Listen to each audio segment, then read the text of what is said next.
All right, I believe we're gonna go live on like YouTube first, and then we actually have to push this to go live other places. So we are live on YouTube. We are about to go live on TikTok.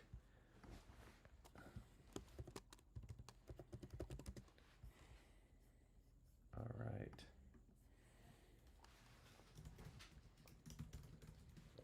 We are live on TikTok. Let me make sure we're live everywhere. We are. You're right about Facebook is the worst. Oh no, okay, our quality finally went up. It was really low. And now we can push this live. All right. I think we're basically golden. I don't understand. Are we live? On Facebook? Yeah. Well, no, I don't know about Facebook. Like, I actually don't know. Wait, you have to post it. Post details. Illinois election night. Wee! I don't know. Following the votes as they come in. All right.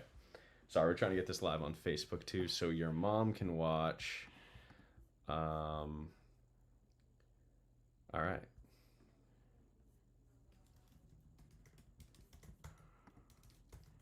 All right. There we go. All right, everyone. We're pretty much there. And it is 8 p.m. 8 p.m. polls have officially closed. 8 p.m. ET polls have officially closed in Chicago and across Illinois, I think. So is it Eastern Standard Time they closed, or was it? No, they closed 7 Central Time. 7 Central. Gotcha. So they should be closed, but that people are still in line. There's so much shit to do. Important.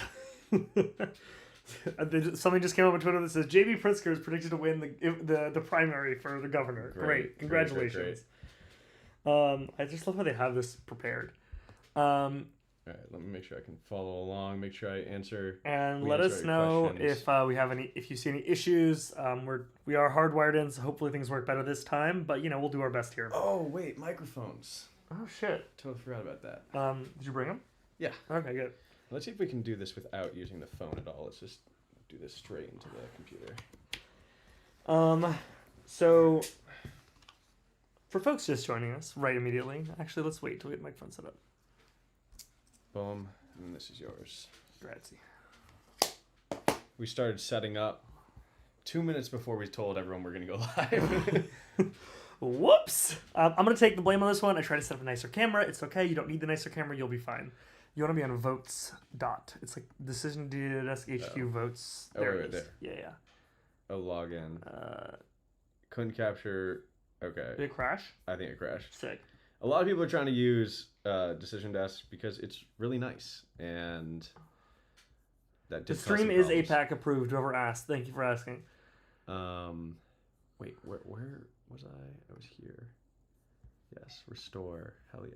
Trusting Congress. No, this is different. Wait, shoot. It crashed that? Oh, wait, no, it's right here. Oh, no. It crashed.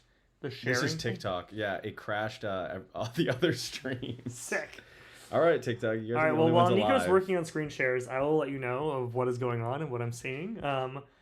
Polls are officially closed in Illinois, and Illinois sucks at processing returns, so this may take a while.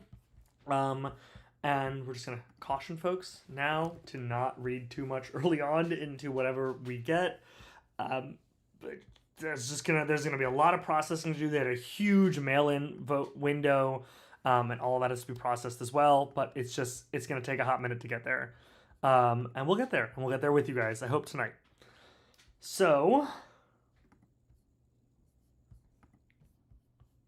Wait, Instagram is alive. Okay. That's good. So I guess it closed the tabs, but the streams are still up? Unless that's delayed.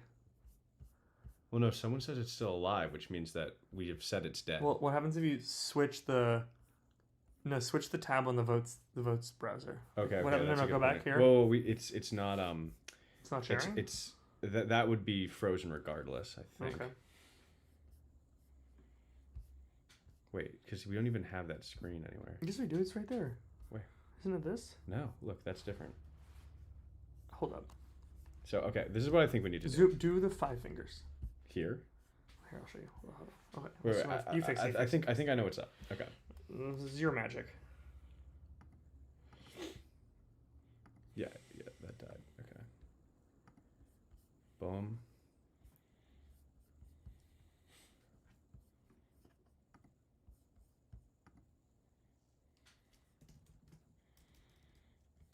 I don't care.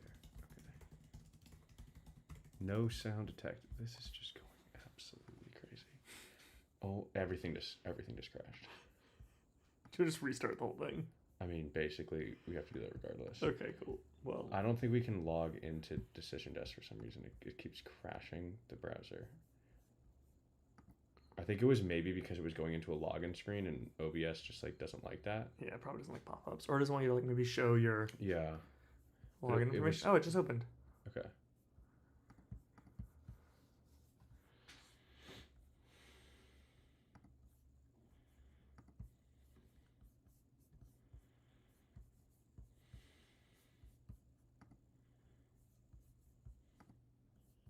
Wait, is it saying I still... Okay. It's so confused right now. Meow. Yeah, we're live still. I think it's crashing this stuff, but it's not actually crashing the stream. Cool.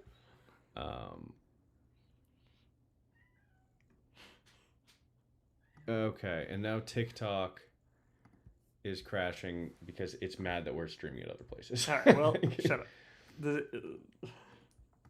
Okay, but we are about to be all Do you straight. need to poop?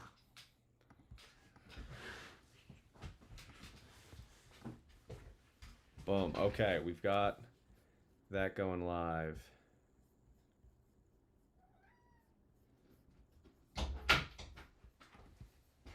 Why is this not what we want? We just want to go with what we got. Bang. Okay, we're good. We're all good. It's all up. The cat's in here now. Can you guys hear us? Nod, blink twice if you can hear us. Can you hear us? People on TikTok? We'll take that as a yes. Someone said, "Yup, yes, we can hear you." Oh, we're golden. Let's go. We did it. we Okay, did it. everyone, welcome. We are officially live. Things are working, I think. All right, do we have any results yet? That's what we're here for. So we're covering all the... There's a very small number of results in. For Illinois. Illinois is the only state with primaries tonight, everyone. Yeah, and they have a lot of them, and none of them are ranked choice. Yeah, Oh, whoops. Boom. This thing broke again. We may just need to use a different website, honestly. Really? I like it. It's pretty. What's going on? Well, I think it was just because I tried to go into Illinois. Okay. Or the Senate. So, yeah, things are There we go. beautiful, Oh, boom. gorgeous. 5,000 votes. 5,000 votes. That's it. Call it. Now, we're looking at a bunch of races up and down the ballot, as we've been reporting to you guys regularly throughout the past month. This has been one of the most expensive, if not the most expensive set of primaries ever. Over $50 million in outside money has been spent on these just the Democratic primary races alone. The vast majority of that coming from 4 places: the crypto industry, the AI lobby, the pro-Israel lobby, and then big boy JB Pritzker himself dropping a solid, whatever, 15 million. I don't think he fully funded the super PAC, but like a lot of it's his money. Yeah. So we're looking at what is going to be the strategy replicated by a lot of these big money groups for the entire year. Why don't, since the votes aren't really in, what we can do is we can show you guys the Integrity Index, the website we built that you guys should definitely donate to. Where you can see here that like Raja killed it on the fundraising from individuals, but as you can see, and a lot of it was transferred just from his House committee. Yeah. So and there's actually an article that came out about him recently about how pretty much he's just always fundraising. That's kind of his MO. Yeah, so you can see transferred $19 million from his House committee. Some of that was corporate PAC money. You can see that he had $500,000 of corporate PAC money in that he raised in the 2024 cycle. So that was definitely mixed in. And then you can see these in the funds that he's been raising in the Senate from individuals. That's $10 million here. 73% of those funds, right, were from. This is only only 6.8 million of that's been processed by the FEC so far, but 73% of what's been processed so far are these extra large donations, which are $2,000 plus donations. So he's raised $30 million. He gets a lot of money from the big boys, and if you go, we can go to the super PAC spending. Here's where the real good stuff is. I mean, pretty much the Pritzker money in the Senate race has been used to counteract the crypto money. Fair Shake is crypto money. Yeah. Protect Progress is crypto money. And these two middle ones are just Raja aligned super PACs that have both been dunking on Stratton and then supporting Robin Kelly to split the vote. Yeah, you can see here. So Robin Kelly, $800,000 spent by the Impact Fund. But the Impact Fund isn't really doing that because they love Robin Kelly so much. If you go over to Raja, you can see that the Impact Fund is supporting Raja. And we're going to be real with y'all. The only people that thought Robin Kelly could win are the people in our comments. So everyone knows what they're doing. The thing we're going to be looking for as early results come in is, were voters smart enough to know not to split the vote? If they were, great. We saw some of this in other races. What was the one I was thinking of earlier today? Nita Lum? No, well, Nita Lum was the it wasn't really that a wasn't failure really, of that. yeah, that was... But because Illinois has no ranked choice voting, whoever wins is not going to get a majority. They're going to get a plurality. We're looking at winning with like a 35% of the vote share. So any percentages that Robin, that Kevin Ryan, that any of these other guys take away, the likelihood is they're coming away from Juliana. Because if you go in order of perceived progressiveness, she is the next level, then Raja is the least. Yeah. So, good. Good for you guys. Yeah, we will see. It looks like nothing's in from any of these open house seats yet. So you were telling me that we're expecting this to be kind of a slow process compared to other states? Yeah, so, I'm no expert here. I'm just doing my best reading the Twitter leaves. And from what I can see, most people say that pretty much each Illinois county has its own processing system for processing ballots, which is crazy. And so you'll have a lot of places that are just going to do it on their own sweet dandy time. And as we said earlier on, there's a really, really long vote by mail window in Illinois, which is great, but it does mean that it could take longer to process. And so particularly for the Senate race, we may just not have no by the end of the night unless there are very clear signs one way or the other. What we're going to be looking for are what the website is DDHQ Votes. And our website is integrityindex.us. The better website. Yes. It shows, different stuff. Yeah. So, yeah, what we're going to be looking for a lot of is, can Stratton shore up the black vote in the Chicago area, or is Robin Kelly going to siphon that off and make it so she does not get the votes she needs from the core constituencies? And how much is Raja going to pull from the suburbs of Chicago and the more southern parts of Illinois? That'll be kind of the big things. Who knows what level of vote splitting we'll get, but we'll see how much gets pulled off by these other candidates that have been polling pretty low for the past couple weeks. Do they have... Oh, they don't have the polling here. Oh, here we go. Or not. That's going to break. Give it a sweet... Yeah. As you guys know, there's a bunch of other races going on, and also none of them have ranked choice voting. So once again, it's going to be a big question of, are voters being strategic and saying, this may not be the perfect person for me. There was someone else, but I know that this other person can't win. Or are they voting with their heart, which is totally fine. And that will determine a lot of these races throughout the night. No, you can see these were the final kind of polling averages. Raj at 33%, Stratton at 31%, Kelly at 14%. I believe Kevin Ryan was at 3 or 4%. So we'll see, because some of these polls did have large pockets of undecideds. We'll see how much that comes into play. Yep. So hang tight as it all comes in. We only got one state to watch tonight, but there are, again... Would you be surprised if these were the final tallies? I think this would be from the polling, this is the lowest estimate, the 9% for Robin Kelly that I've seen. Mm-hmm. Typically she's getting between 10 and 15. But if she were to get 9, I think that'd be really good for Stratton.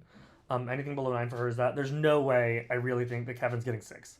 I think it's very hard for me to imagine that is the case. It's possible. I mean, that wouldn't... I don't think that'd be crazy to me. He was pulling at 3 or 4, and there's a bunch of undecided to get 6. It's across all of Illinois, man. Like, it is not a small state, but we'll see. Do we know geographically, where some of these, folks like a Kevin Ryan. They're all Chicago. Like Really? I think it's something like over 50% of the votes for the primary are going to come out of the Chicago area. Gotcha. It's they're I think every single one of these candidates except for Raja has pretty much been putting all their money into Chicago. Gotcha. And Raja's also had this huge war chest. He's had it for a long time, importantly. So he's been running these ads for a while. I had friends in Chicago that just said to me at some point, my grandparents voted for Raja. Why? Because they saw his ads. Because his ads have been everywhere if you've been in Chicago. And I feel sorry for anyone in the Illinois media markets. And hopefully that'll end for you guys soon. I wonder also, I mean, how spending is going to compare. I feel like Illinois is going to be one of the higher spend states. Or the Israel lobby, crypto lobby, and AI lobby are just really going to bankroll, like... No, I think this is indicative of election. how bad it's going to be. I mean, you look at Michigan. Michigan is going to be, I mean, assuming all the candidates go all the way to August, which is a late primary, but like quintessential, can the major industries prop up the more pro-corporate candidate? Mm-hmm. And they're spending and they spent $20 million on a House race. These are House primaries. These aren't even like, it's not one of 100. It's one of 400 something. Like, that is crazy. I say this to lots of folks, but this money is pennies for these groups. Let's look at some of these overviews. If you're the crypto industry, the amount of money, $20 million, is like a rounding error on a day's revenues. So for them, buying one more vote in office makes all the sense in the world, no matter how much money it costs. What do you think's up with the strategy here? So, like, yes, they spend $500,000 in positive advertisements about Melissa Bean, but it seems like they decided in Illinois to go heavy negative. So they went $10 million negative on Stratton. They went $2.5 million negative on LaShawn Ford. They did $800,000 negative on Robert Peters. Because in Texas, where they spent, which was Christian Menefee's election, they put $1.5 million. I don't know. Advertisements on Menefee. I think it sometimes depends on like the spend of the other candidate, right? So Stratton is running against Raja, who already has all this money. They probably realize it makes more sense to put money into the negative when he's already doing his own positive. Especially because a split vote is good for. There's not many other Democrats that are appealing. I mean, that's why if you go, the folks Raja would be appealing to. If you go, I think you go a page like. Robin, she didn't get a shit ton of money, but $300K, especially at the end of the race, like, could be enough to split it. Yeah. Oh, no, this is the Senate race. Sorry, Senate. But, like, they know, this is why we always say the best thing to understand who the industry wants to win is follow the money. It is the best way to see what they want the outcome to be.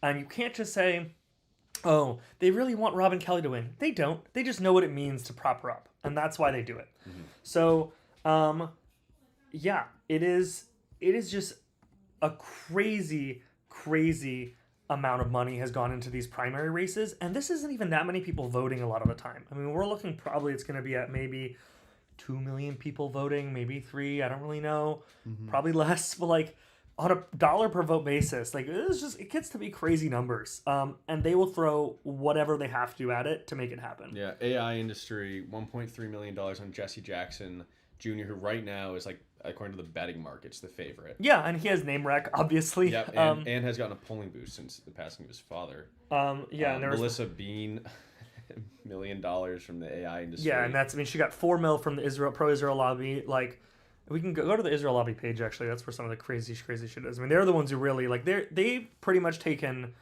AIPAC and its allies have taken a whole new strategy in these races. We saw it in New Jersey.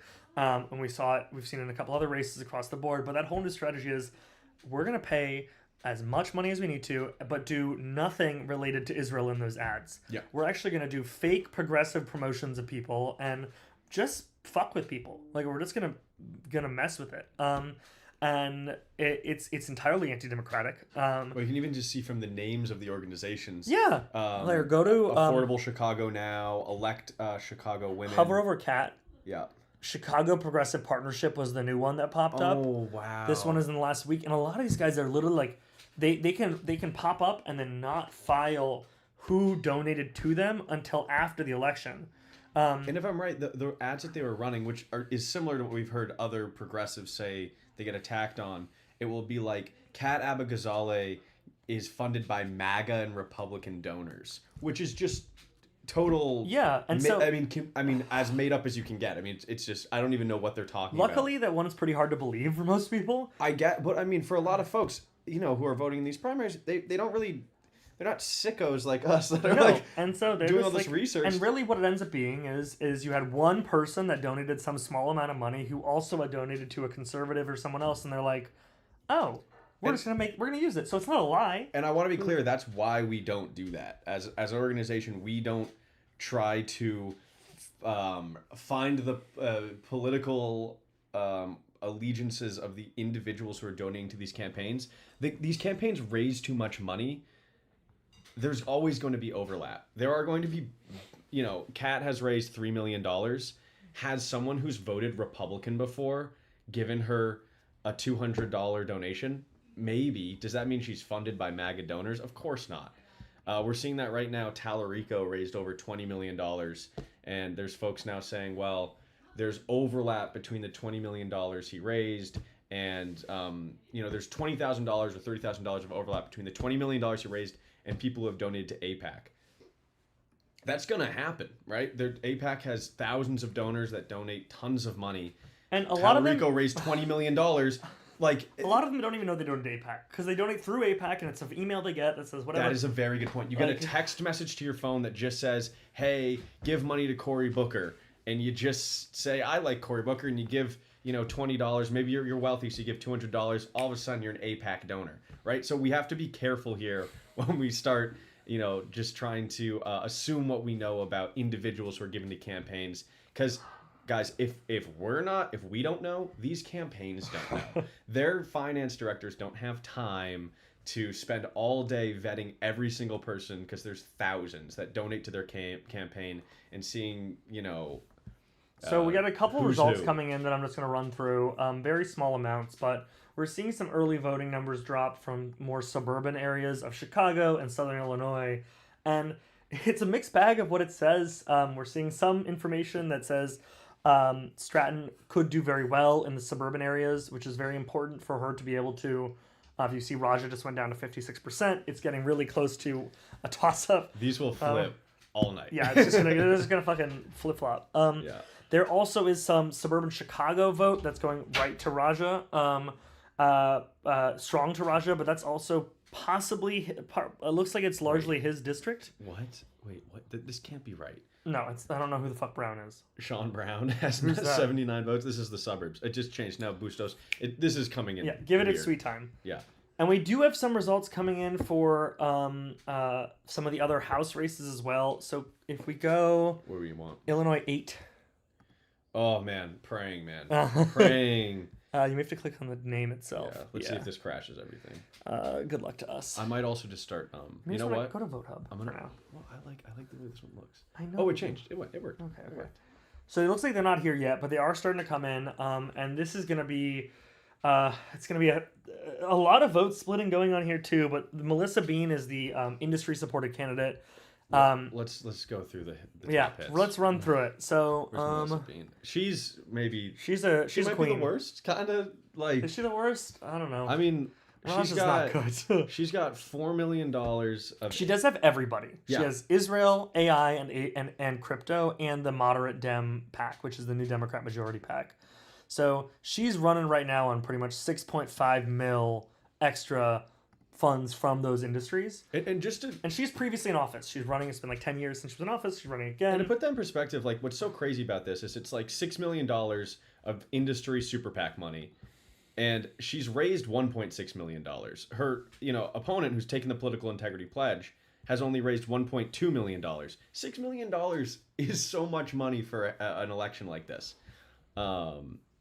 It's nuts. It's a tiny election. Like we have early voting coming in, and it's probably I don't know if it shows there, but it's probably 20,000 votes. Like $1 per vote basis. It is crazy amounts we're looking at here. Someone said I got bought out by the Dr. Pepper PAC.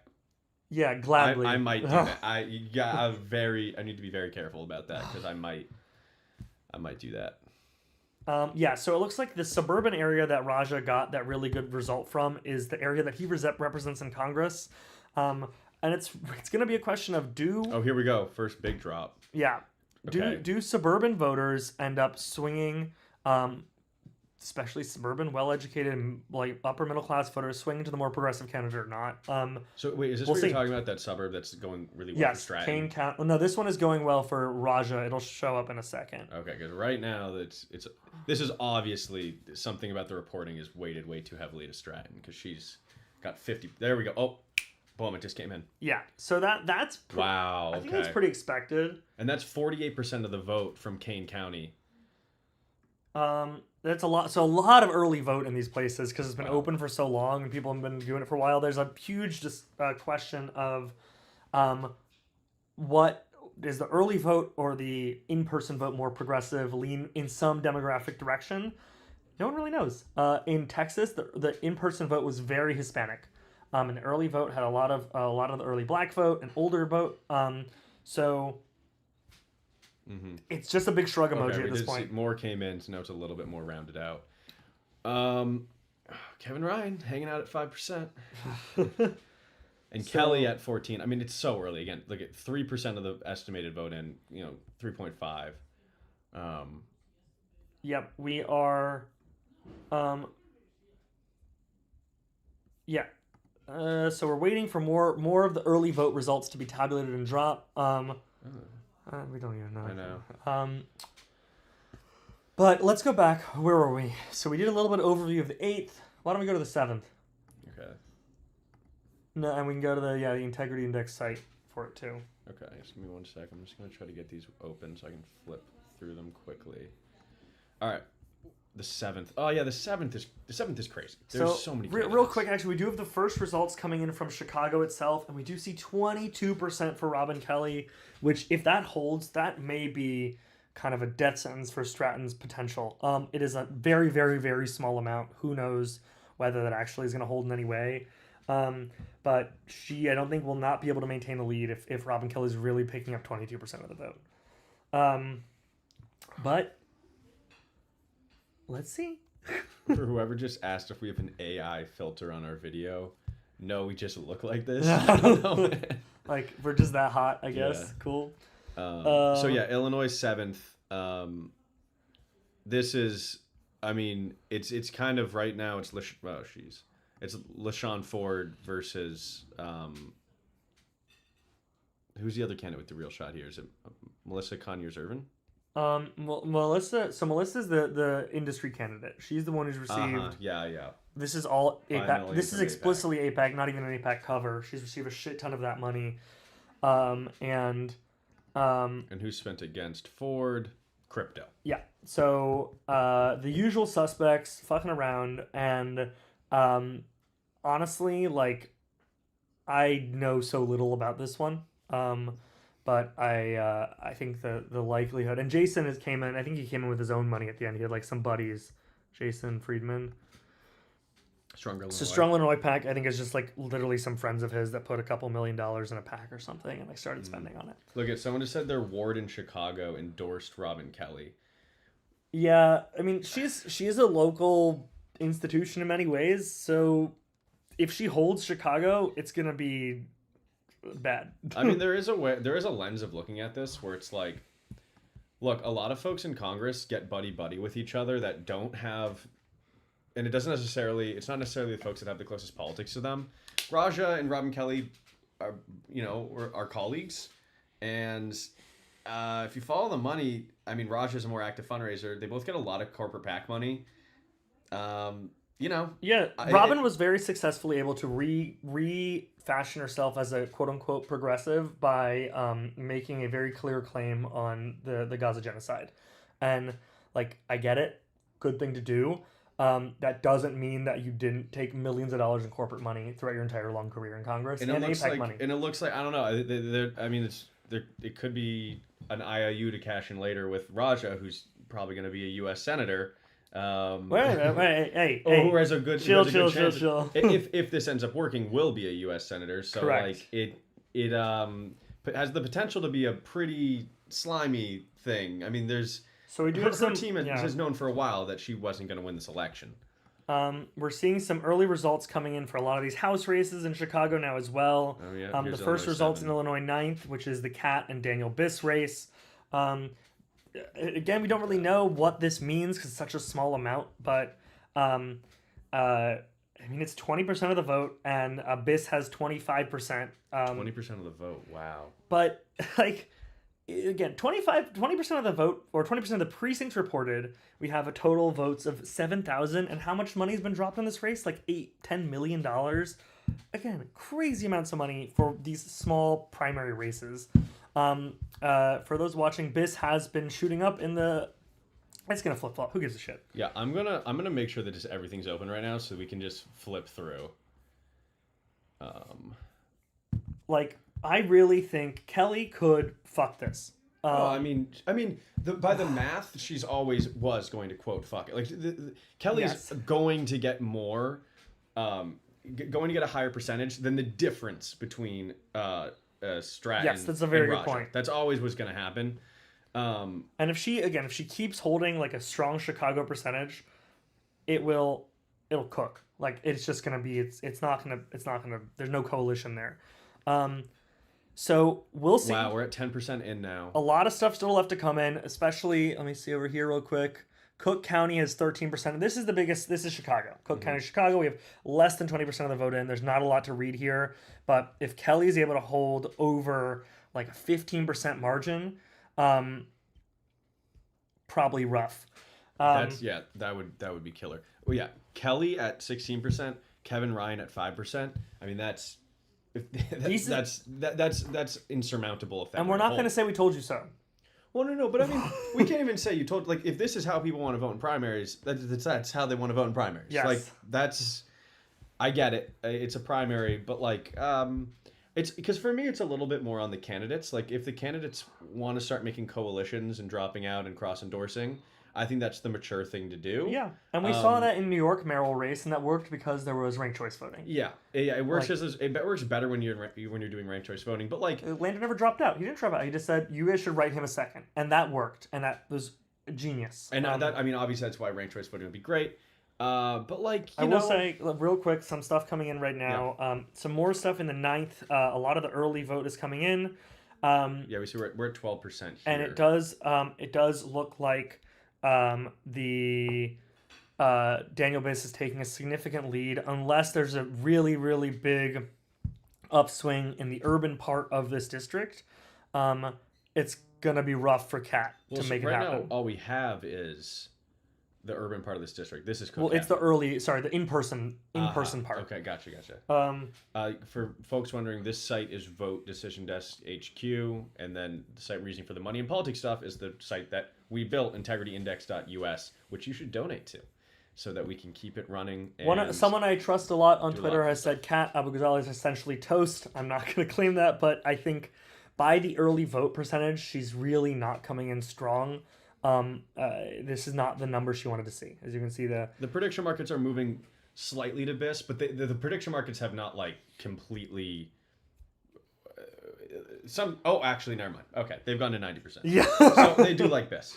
Yeah. But we saw, in Texas and whatnot, these prediction markets will really fluctuate. So Yeah, so we're gonna see, but that is, that's the likelihood, and then we're waiting for more Chicago stuff to come in, and that's really gonna be when all the magic starts to happen, and we'll really see what's going on. Right now, we're seeing a smattering of suburban early votes, but once we start to see that in-person stuff, I mean, it's gonna be tight. It's gonna be super tight. If she can hold downstate, that'll be huge. If these percentages were to hold, this would actually be one of the most shocking outcomes, I think, which is that Stratton wins and Kelly and Ryan combine for, what is that, 23%? That would be nuts. Yeah, this is like, you should not be able to win an election with 35% of the vote. Oh, it's stupid. But that's easily what could happen here. And it's an idiotic part of the system. Yeah, I mean, if you were to do this, candidates by if they support Medicare for all percentage-wise, like, basically Raj would get 36% of the vote with no. I think he's public about that. Yeah. So Raj would be at 36% with no, and then the candidate who won the election would be at 64% with yes. So we really. I mean, that's just one policy, right? We want people to vote smarter, not harder. That's what we're gonna say. I mean, that's I would like that. I get it. I do get it. Well, these are gonna go nuts. So yeah, now so before election day, the prediction markets had it like 50-50. So seems like they're back to that. All right, I'm gonna flip through. So Illinois second. It looks. Oh man. Yep. So if you go to the 9th, Robert Peters looks like he doesn't have a shot, which sucks. Yeah, 22% reporting is not great, but go to the 9th again. The I mean, 9th, okay. 28% in now. Yeah, like it's just these numbers are going to be really hard for Cat to climb out of. The in-person vote could totally change the game, but unclear. And you know, even if we're looking at who the other people that are pulling from her are, which is probably Bushra and Mike, Phil is not. Mm-hmm. It's still not making it to where she needs to make it. Yeah. Only 30% of the vote in. A lot of ways to go. And this is Daniel Biss is probably the political integrity pledge candidate that. He's a candidate that took the political integrity pledge that's got the best chance of winning tonight. Is that very fair to say? I think he's got a better chance than Stratton, and I think he definitely has. Yes. Yeah. To be clear, Kat Abigzaleh also took the political integrity pledge, and Bushra Amawala also took. I think that those are the three, right? Yes. Yeah. So these three all took the political integrity pledge. This is the best and chance. I will say, as these results come in, it's not. We can't actually do a 1-to-1 transfer of like if all of Bushra's voters weren't to vote for her and they voted for Kat, it would change the game because. As you know, as folks on the ground know in this race, like these people don't really like each other that much. No, so there's a reason they didn't drop out and endorse the other person, even though they knew there wasn't that big of a chance for them to win. I don't think Biss and Abigzaleh's campaigns actually hate each other. No, I'm sorry, I meant Bushra and Abigzaleh. Yeah, they don't like each at other. Yeah. So we have some more suburban vote coming in from Cook in the 9th, and it's looking good for Biss. And oh wait, sorry. This is for the 9th. Yeah. So I don't know if you need a refresh, but I would feel. Yeah, pretty good. We're seeing more stuff coming in from Chicago, and Robin Kelly is holding this 22% strong in Chicago. I will say she definitely won't get that outside of Chicago. So if Stratton can pull off an upset outside of Chicago, because there is more to Illinois than just Chicago, could be huge. But if she's taking a really big chunk of the vote in Chicago, it's going to make it really rough all the way through. Oh, what a fun night, everyone. Flip through really quick. So Illinois second. I'm just going to call out the political integrity pledge takers in these races. So Illinois second, Robert Peters took the pledge. He's only at 9%. It's looking like this is 24% in. It's looking like that's not going to happen for him. Keena Collins with a good showing, only 11% in. Yeah, a lot to go here. But this wow. Oh, I mean, if these percentages were to hold, the vote. You need ranked choice voting. It's crazy. It's like we want people to be able to vote who they want to vote for, but if your vote should not be wasted. 1, 2, 3, 4, 5, 6, 7, 8, 9, 10 candidates with over 4% is nuts. That's so why now we do have over half the vote in Chicago now. It does look like Robin Kelly's taking about 23% of the vote there, and Stratton's cleaning up with the plurality at least as expected. She's going to want as much out of that as she can get because the expectation is that the suburbs and the more rural and redder parts of the state are going to be going closer to Raja. So we'll see what she just pull out of that. So it's the toss-up right now. The prediction markets are like the prediction markets don't know, but they're vibes. But the vibes are vibing.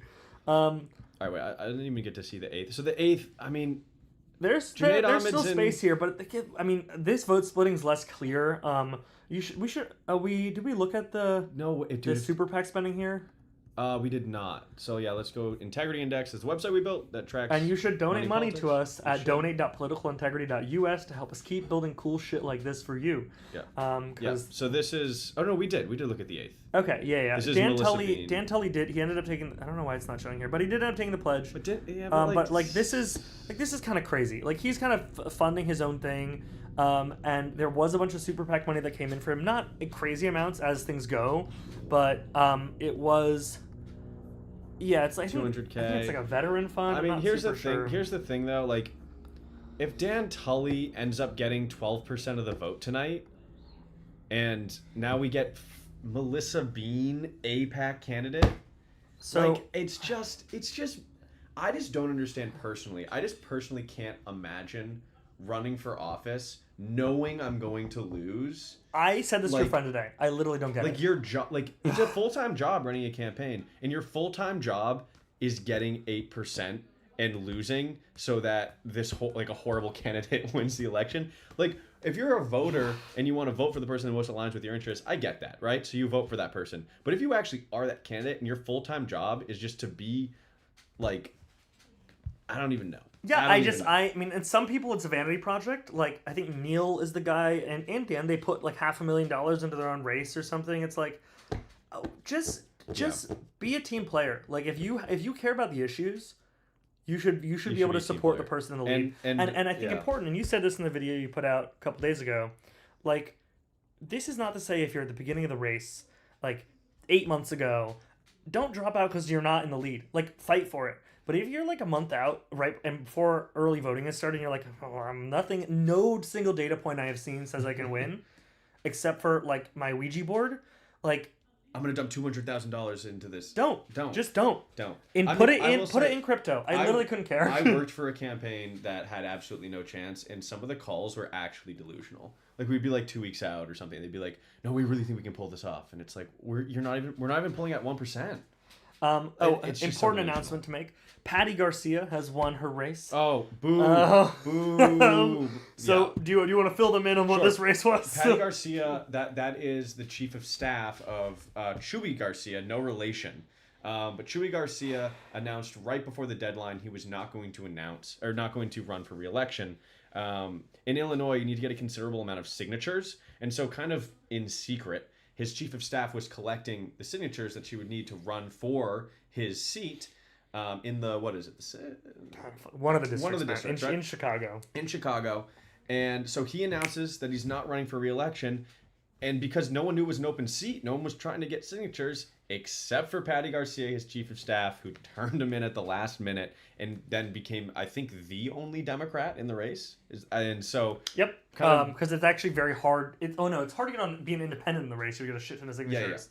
So she just won the primary by default in a completely undemocratic process. We haven't announced the shit list yet, but she's going to be on the shit list. So it's gonna be we're getting some more results in for every race, but importantly, in Robin Kelly's district where she left to run in Senate, this is an indicator of what votes can she pull. She only got in the early vote about 35%. Not huge showing for a district that is your district, which either means people didn't like her very much, or people in there are voting for someone who they think can win. We're going to see how that ends up turning out, but if that holds, that can be a really good sign for her. In Illinois 9th, we're going to do a recap real quick. It is very likely Daniel Biss will be the next member of Congress from Illinois 9th. Betting markets are putting it at over 90%. Unless something crazy happens, Kat is not putting up the numbers in her urban core areas to be able to pull this off. She'll probably do somewhat better in person or in day of vote, but at this point, pretty likely Biss is going to take the lead here, and it's not like she was really spoiled as a candidate. We'll see how that goes, but We'll flip through this again. So the Senate, the betting markets, again, they're only as good as their vibes. But the betting markets are really liking these early returns for Stratton. so 32% in. She's up by 2 points. yeah, we're seeing, and Oh, we're no, seeing. she's up by 4 points. Yeah, we can't really look at the total raw percentage. It really depends on where she's up, right? So we need to see, because once all the votes in Chicago are done, they're done, and then there's no other place for her to get that huge pull Still from. 46%. There's a lot left there, and Chicago's a big city, different parts of different places. But if we look on the right side here, we're seeing Donna Miller up far and ahead in that race in the got that second. here. This is Robert Peters' race. I mean, we're at 36% reporting. He's probably not going to be able to climb out of that hole. And Donna Miller, for those who don't know, if we go to her funding, this is Illinois 2, yeah? So Yeah, Donna Miller, I think it was $5 million from APAC. $4.4 million from a dark money group funded by that's an APAC group. donors. Yeah. So, I mean, APAC may come out of this race and say, this is what we have to keep doing. We're going to keep just meddling and not really care about where what ideology our ads pretend to be supporting. All we care about is we get the person in office that we want. And that's no bueno. Yeah. But this race Ooh, this is interesting. LaShawn Ford. LaShawn Ford was definitely a possibility here. So he did have $2 million, some in crypto money spent against him. Melissa Conyers Irvin, she I think was the Chicago treasurer or Illinois state treasurer. So she has some base and name rec already. Wait, sorry, was this the 7th? No, Yeah, yes, LaShawn Ford. yeah. And Jason Freeman, I think he's largely self-funded. Is LaShawn Ford, is he a candidate to take the pledge in the general? I think he could be. As I mean, far he might as have I to know. refund. He's got like $1,000 that's in lobbyist money. I mean, I think he definitely could be. I don't know if we ever reached out or heard from the team, but I mean, if this is what you're going up against, them, yeah. But this is definitely something to keep an eye on. We might end up reaching out if when we do a deep dive into his finances, things look good. Looks like he doesn't hold individual stocks. So it looks like we have more vote from Illinois 9th in. Okay. And Kat has now surpassed Laura Fine. I don't know if it's updated here. We need to refresh it, but it's really it's gonna probably not be enough. Who knows? In-person vote today could be crazy. But I think it's largely going to be Biss, who again did take the political integrity pledge. Yep. As much as you may have stuff against the guy from being online too much, like we don't. Well, we're gonna hold him accountable. That's part of it. That's right? part of it. We're not because we don't endorse these candidates, right? They take a pledge. Yes. They make a commitment to us and to you guys. So we have about 50% of the vote in Chicago in Robin Kelly with about 23%. Kevin Ryan 50%. Oh, from Chicago. Yeah. Yes. Okay. 54. Yeah. And I think, I mean, you see a lot of these, I don't know what to call them, man, like vanity candidates. Like, some of these guys just getting 0.5, 0.6. Like, Nita Alam's race, and the candidate who ran in that race didn't even run, right? She didn't even remember she was in it. Yeah. Well, no, she knew she was in it. She didn't know what she was running for. She was like, yeah, I went down to the, town hall, and they said that there was 13 open positions in Congress. There are not 13 open positions. There's 13 districts in North Carolina. Yeah, there's 13 open positions for Congress. And I said, I want to help out my community. Let me sign up for one of those. She didn't even know she was registering to run for office. And then she ended up getting enough of the vote to make a difference in the election, which it's not her fault, I guess. I mean, it's not her fault. No. Well, like, if you're a candidate out there listening and you're going to run all the way to the general because you want to, don't. If you care about the issue you're running for, find the candidate that's closest to you if you don't hate their guts and work for them. Yeah. It's just not worth it. Look at these prediction markets. Yeah, so Stratton is now going way up. Raja is underperforming a lot of the things he needs to perform in the suburban districts. Chicago is looking pretty good. So we may end up here from our team side with a sort of mixed bag of dubs and L's. Well, but I will say, like, Laura, let's go through it. Before tonight started, I'm going to go through all these elections really quick and go with what were the vibes before the night started, right? And is this an overperformance or an underperformance? So before the night started, it was a toss-up between Raja and Juliana Stratton. Now it looks like Stratton is favored with these early results. Yeah. That would be a huge win if Stratton came out with this, because it was really a toss-up between a corporate bad candidate and a candidate who took our pledge. It's not just the corporate. Like, this says an F. He gets a fat F. He has stocks.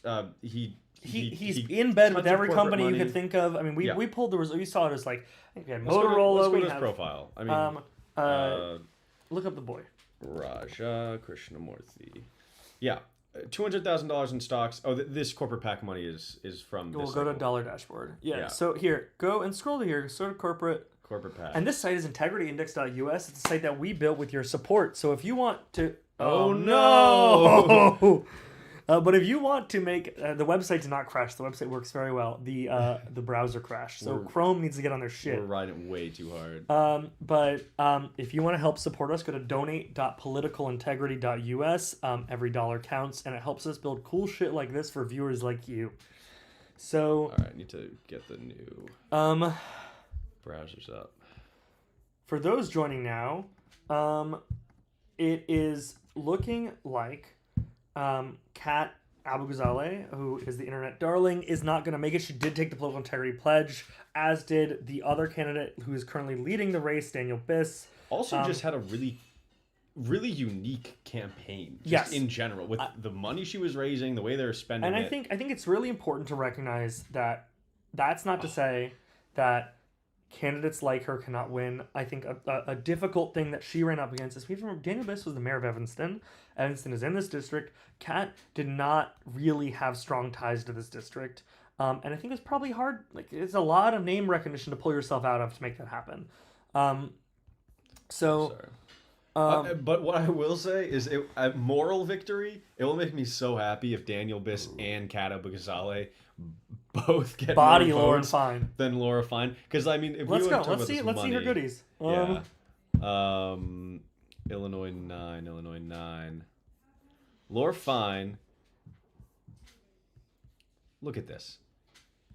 $4.4 million from APAC. EDW, is that? That's Elect Democratic Women. I think it's like maybe an APAC thing. It's not Okay. super clear. So think about this election from APAC's perspective, right? You spend $4 million to support Laura Fine. You spend, what is this? $1 million, hundreds of thousands of dollars to put down Daniel Biss. Oh, sorry, that's in support of Daniel Biss. Never mind. Yeah. You spend $1.4 million in negative ads about Daniel Biss. At the last minute, you spend $1 million in negative ads about Kat Abu Ghazaleh. And then they both beat your candidate. That's hilarious. I really hope that holds. Okay. What else we got going on, folks? Whew. All right. Hopefully this night doesn't take forever and we have an idea early on. Dan Tully took the pledge, but he's kind of pissing me off. I'm not going to lie. Well, we don't know. Again, Okay. Dan is the kind I really don't think we know where these people are pulling votes from. There's still a lot of vote out here, a lot of day of vote, which could be more progressive. Who knows? But a lot of these guys, open that up again. Like Kevin Morrison's probably he was explicitly progressive one. He's probably taking a lot. This one is also less well polled from what I know. Can I make an announcement that I've decided right now? Oh, make your announcement. That Is this what we talked about before? yeah, candidates will no longer be able to take the political integrity pledge if more than half of their funds have been loaned or self-funded. We want to reward folks, and one of the reasons we also want to see folks raise $25,000 before we put them on the integrity index is because this isn't just about not taking corporate PAC money. It's about raising funds in an ethical grassroots fashion. And we have to see that demonstrated first, because I don't know about you at home, I bet you haven't taken any corporate PAC money either, right? If you don't have a campaign that's actually gotten off the ground, you're not going to get, there's not going to be backdoor deals made with dark money groups. Your campaign hasn't even started yet. So for someone like Dan Tully, and it's we just don't want it to be like you can buy yourself an election, right? If also someone has the ability to drop $1 million in their own campaign, congratulations. That shouldn't allow you to have a better chance of winning than someone who doesn't. That's also a good point. And that's just how the system works, and we don't want to reward that. So someone but we do appreciate that. Is Dan like that? Dan Tully, I believe he is. We appreciate that they, privately wealthy individuals, people that are self-funding their campaign. Sorry, his name's what? Dan Tully? Yeah. Ya boy. So, he did raise $300,000 or whatever. He raised, $200,000. and then this is probably delayed. He might have raised $300,000. It's not. So nothing. he raised some money, right? And we really appreciate that. He did end up taking the pledges, yeah. That he's committed to getting money out of politics, but at some level, we really want to reward the campaigns that are raising funds in a grassroots fashion. So this is probably how we're going to proceed going forward, because all of these other candidates. Daniel Biss, Abu Ghazaleh, they've raised much more money than they self-funded. I don't know if they self-funded anything. What is this saying? It's just Is it just a needle? There's a fucking needle. There's always a needle. Vote Hub which is a very trustworthy source and built by some great guys. They got a needle. By the way, we will never show you a needle. We promise that. And if you give us money at donate.politicalintegrity.us, we really will never give you a needle. Yes. So, I might kill the TikTok because it was mad at us before, and see if we can restart it. Sure. Is it not working? No, it's not recommending because. I don't know what that means, but you do It whatever you won't do. recommend it to new users because it Oh. knows that we're like doing something too similar. Okay. Um, All right, but the other ones are still on, right? yes. I'm just Okay, gonna cool. restart Well, I'll this. keep yapping. I'm So, literally just gonna get rid of this. this is really going to be the election that sets the tone for the midterms of how big money is going to mess with political campaign, primary races in particular throughout. It's looking like they're going to get some wins. And Oh yeah, wait. I never actually even went through all the things. Which things? I wanted to go through all the elections and say if we're in a better or worse spot than before the night started. Oh. So Wait, do you need a charger? huh? Do I? Yeah. Yeah. Fine a kinda. bit. All right. So before the night started, this was a real toss-up. Juliana Stratton wins this political integrity pledge taking candidate. That would be huge. Illinois' 2nd congressional district. Robert Peters before the night started was kind of polling around 8%. There wasn't much polling in this race. It wasn't very likely he was going to win this election. I mean, you can see here if you scroll back as to what the election markets had. I mean, Peters was up 12. Yeah, they were giving him 20%. It's been Donna Miller just 6. It's just it's a lot of splitting, man. Like Exactly. it's like So this is an election where AIPAC is gonna probably get is almost definitely gonna get a victory. But we weren't really expecting a it was an uphill battle for a political integrity pledge candidate to win an election there. Illinois 7th. This actually could be very interesting because while LaShawn Ford hasn't taken the political integrity pledge, he was not favored to win this election at the start of the night. It's still it had millions in crypto money spent against him. yes. So this is still very competitive. And again, while he hasn't taken the pledge, we'd be very interested to talk to his campaign. This could end up being a dub for an anti-crypto and a anti-APAC candidate. Illinois 8th. This is the one where I am just praying that Junaid Ahmed is able to pull it out. Melissa Bean is supported by the Would you call her a piece of shit? You don't yes. Call them directly. I don't call them directly piece of shit. But, I don't know. If that the grading were to be done, people have said. I mean, she's supported by the Israel lobby, the AI lobby, and the crypto lobby. They've all spent big money on her this election. Junaid Ahmed has taken the political integrity pledge. This he was not favored, but if he was able to pull this out, this would be like a perfect night. Illinois 9th. We've gone over this a bunch. This would actually make me very happy. Daniel Biss and Katabu Ghazaleh have both taken the political integrity pledge. And she has closed this up. So she's at, I mean, there's 70% of the vote in. Yeah. And she's down 5. Like, it's going to be? It's going to be the same as watching the Nita Alam results, where it was like, there's most of the result in. She's down 3 or 4. We'll see. But if it keeps narrowing. we don't have a dog. Like, I'm fine. But again, yeah, this would be a good result in that Daniel Biss and Katabu Ghazaleh have both taken the political integrity pledge.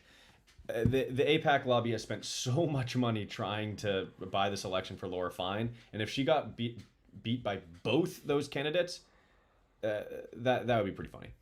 Are there? I mean, I'm assuming nothing's going on in Illinois 13th with I don't even know what that Dylan is. Thomas Blaha. Oh, no. No, yeah, Sorry, guys. We have two candidates that have taken our pledge are running against incumbents, and it was kind of always going to be an uphill battle. You only do that if they're a really unpopular incumbent, like Nita. Who was it? It was Nikki Budzinski. Budzinski, and she doesn't grade well in her system, but that doesn't mean she's unpopular. Who's the other guy? Brad Schneider. Morgan Coghill or something. Yeah, and the 10th, I think. But for me, I mean, if Stratton won, and Biss and Abu Ghazaleh both got more votes than Laura Fine, and LaShawn Ford won, like that would be a solid for night. me. But I mean, if we get the Senate one is just as much as the Senate is a shitty institution, like one person makes a huge difference. Yeah. And having a corporate shill from the state with the 3rd largest city in the country is just it's goofy. Yeah, like let's do the Raja deep dive. We didn't get to really do that. Oh yeah, I mean we know. Apparently he's let's see. But Raja, so let me go. So this is his time in his last cycle in Congress. $400,000 of corporate PAC money. He's got $200,000 in stocks. And you just see where you see all these individuals. You see where he's getting the money from, and if you click on the earmarks too, like he's a big AIPAC boy. AIPAC earmarked. Like he's everything that everyone knows he is. Yeah. And the hope is that The state recognizes that. Uh, it's an open seat. It's a very different race than running against an incumbent or even running against. And honestly, I would say the biggest difference with something like this is Stratton's coming with name recognition. She's the lieutenant governor of Illinois. Mm-hmm. A lot of these other people are starting from zero or close to zero, and that just people underestimate how much money it takes to crawl out of that. Yeah, Like- well, statewide in a statewide election, especially. Well, I mean on the House side, even on the House okay. races, like Kat was not a known quantity for 95% of people in this district until this race. Yeah. This was. He was known by lots of people. So even to put a performance like this is very impressive. Yeah. And that is super important to recognize when these candidates are showing up is do you have to spend all the money up front so people just know who you are? Because that's really, really hard. And we'll see how that plays out. Okay, should we do a Man, quick update? Donald is killing it. That's not good. This is not good, by the way. Well, let's do it. Should we run through each race and do the update now that we're almost at 9 p.m. We want just like a run through. Yeah, like where things are at for Okay. for folks that have joined. So for everyone that is joining, Illinois has their primaries today. They're the only state with primaries. We had, I think, 15 candidates take the political integrity pledge that are running tonight. We're starting off with the Senate primary on the Democratic side, where Juliana Stratton has taken the political integrity pledge and looks like she's having a really, really good night. It was a toss-up between her and Raja Krishnamurthy, who got an F, got a political integrity score of an F from us. And again, it's looking really good for Stratton. Only 44% of the vote in. Really good's a strong word. It's looking good. The prediction markets love it. Yeah, but the fuck 'em. Yeah, but they're vibes. But it's a really strong showing right now. If this holds, this would be a huge win. Again, Stratton has taken the pledge, the political integrity pledge. That'd be great. All right, Illinois 2nd Congressional District. It's looking like Donna Miller, who had like $4 million of AIPAC super money spent on her behalf, is going to win this election. Only candidate who took the political integrity pledge was Robert Peters. Right now he's only at 10%. Looks like it's not going to happen. Unfortunate. Going to the 7th Congressional District. This is actually very interesting. So before the night started, Melissa Conyers-Ervin, who had, I believe it was millions of dollars of AIPAC for her. Yeah, millions of dollars of AIPAC Super PAC money spent on her behalf. She's actually down 4 points to LaShawn Ford. He has not taken the pledge, but I don't believe he's indulged in any practices that have that raise any red flags or would exclude him. So we would be very interested if he ends up pulling this out to talk to his campaign. This could end up being a really great result in a super crowded primary. I mean, you see 1, 2, 3, 4, 5, 6, 7, 8, 9, 10, 11 candidates with over 2% of the vote. It's just a madhouse. If AIPAC's preferred candidate is going to end up losing, that'd be pretty great. Illinois 8th. This is the one I'm really just crossing my fingers, but it looks like it's an uphill battle. Junaid Ahmed has taken the political integrity pledge, but he is down 7 points, almost 8 points right now, to Melissa Bean. Melissa Bean, if you didn't know, has received funds from, or not received funds, has had super PAC spending on her behalf from the crypto industry, the AI industry, and the Israel lobby. The trifecta, the holy trinity, if you will, of dark money in politics. I would just love to see Junaid somehow pick up some votes, but I'm not too familiar with the district. I don't know exactly how that would happen. And then in the 9th Congressional District, one of the most high-profile races, Daniel Biss, I mean, you can see the prediction markets love him. Daniel Biss right now with 70% of the vote in is up 5 points on almost 6 points on Abigazale, So up 10 on if we look Lorifine. real closely at this district, and this map doesn't make it super easy, but actually, can I do some real quick? Yeah. Yeah. If we go to Vote Hub, just looking at this on my computer. We go here. So here's a really good way to break it down. This is like the Chicago part of the vote. Everything else is pretty suburban. Like, this is not, like, this was never expected to be Kat's strong suit.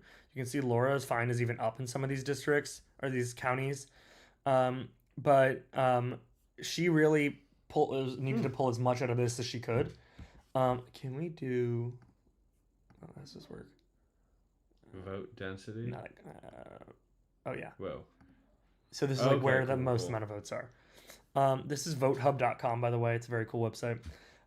But like Evanston is, Biss's home base. This is where he was mayor. Like this needs to be taller for Kat to be able to pull this out. And at this point, it's highly, highly unlikely she's going to be able to get there. But She will get close. both Daniel Biss and Katiba Ghazale have taken our political integrity pledge to get money out of politics. So this would be a win tonight. So right now, if we were to stop the count right now, we would have a political integrity pledge candidate win a Senate election, a candidate that hopefully would be eligible for the pledge to win in the 7th congressional district. And we would have a candidate in the 9th congressional district that took the pledge win as well. But really holding out hope for Junaid Ahmed. And things are trickling in. Right now, Raja has actually, I don't know if you can see it here, but she has actually dropped to 3rd place.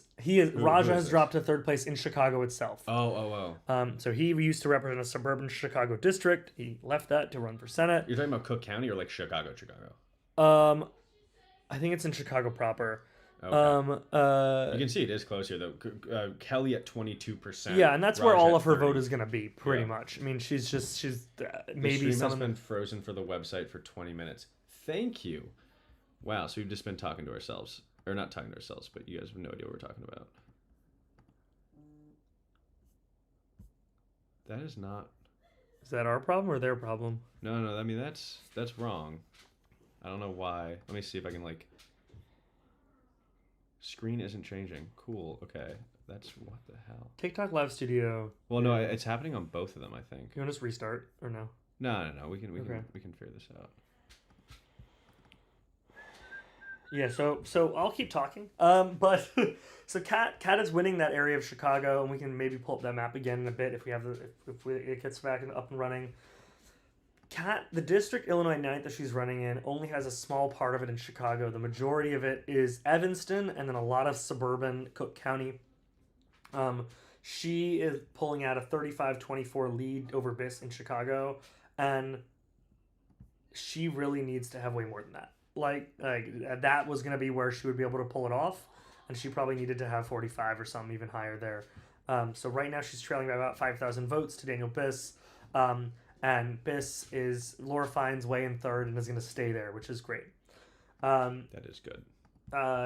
Stratton is shoring up the vote in both Chicago and in the suburban Cook County area, which is really important. That's what we call the firewall. That's going to be as the other districts in the state start rolling in. It's going to look like it's keep eating into that vote, and that is going to be really, really important. Let me get the charger. For Stratton to be able to pull it off is to make that firewall as big as possible.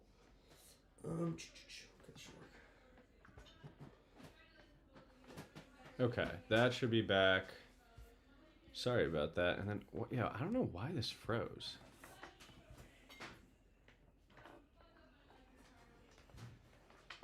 Okay. Thank you guys for dealing with our technical difficulties. Hold up. Boom. Okay, I think we... Can you just put this over you? Yeah. Sick. All right. I think we should be back as far as graphics go, so you guys can actually see what we're talking about now. Good. Sorry about that. Monitor the chat a little closer now. I didn't know that Biss had run for governor in 2018. Really? And so this gets back to folks who've been with us for a while. We were talking about this a little bit ago. Especially in these primary races where turnout's going to be lower than a general election, your name recognition is super important.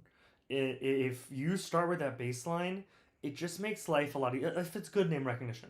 Mm-hmm. If people hate you, and they know your name, that's not great. Not all press is good press in this world. I didn't realize he had run for governor in 2018. He was the mayor of Evanston, which is in that district. It's just... Kat is going to put up a super good performance, but it's not going to be enough to beat someone like that. We see...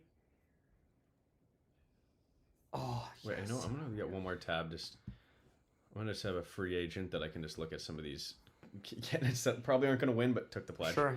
So Go to Blaha, I guess. What is that, 13? I don't know if they have it there. yeah, I need to like actually find it. There, right there. US has 13. Is that no? But this is the general. They've it sorted really in a kind of unintuitive way. Yeah. Nice. So yeah, Dylan. I mean, Blaha 14% took it, but Hey, that. and this is one of those things. Here's the thing about a seat like this: you're not like splitting the vote in a primary like this. You're the only challenger, so you run. You build name recognition, like Daniel was talking about, and you run next time, and you run next time, and you run next time. Like, that is a way. Like, a lot of these candidates, you run multiple times. Nita Alam, who almost ran for Congress multiple times. So this is the way you do it. This is a totally, like, ethical way to build name recognition. He's not taking the vote away from someone else who has taken the pledge that could beat Nikki Bedinsky. No, that's a really good point. Is that So- he's not a spoiler. No. He's really shooting a shot, and he should. Like, he fucking should. That's totally And fine. he also, I mean, the important thing there is you do end up pushing that candidate in a direction. So like, you can make them take positions because they're mildly scared of what's going on, you know? True. Let's see. All right, so we're at 47% in. So we're seeing a lot of Statewide. real...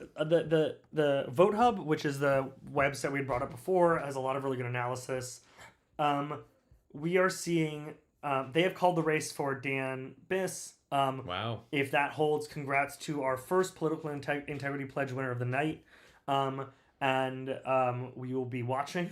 They are also projecting their needle, which we will not do ever. Never show you a needle. Is leaning heavily towards Stratton, largely because her Chicago showing is good enough, but importantly, her suburban Cook County showing around the Chicago area is strong enough.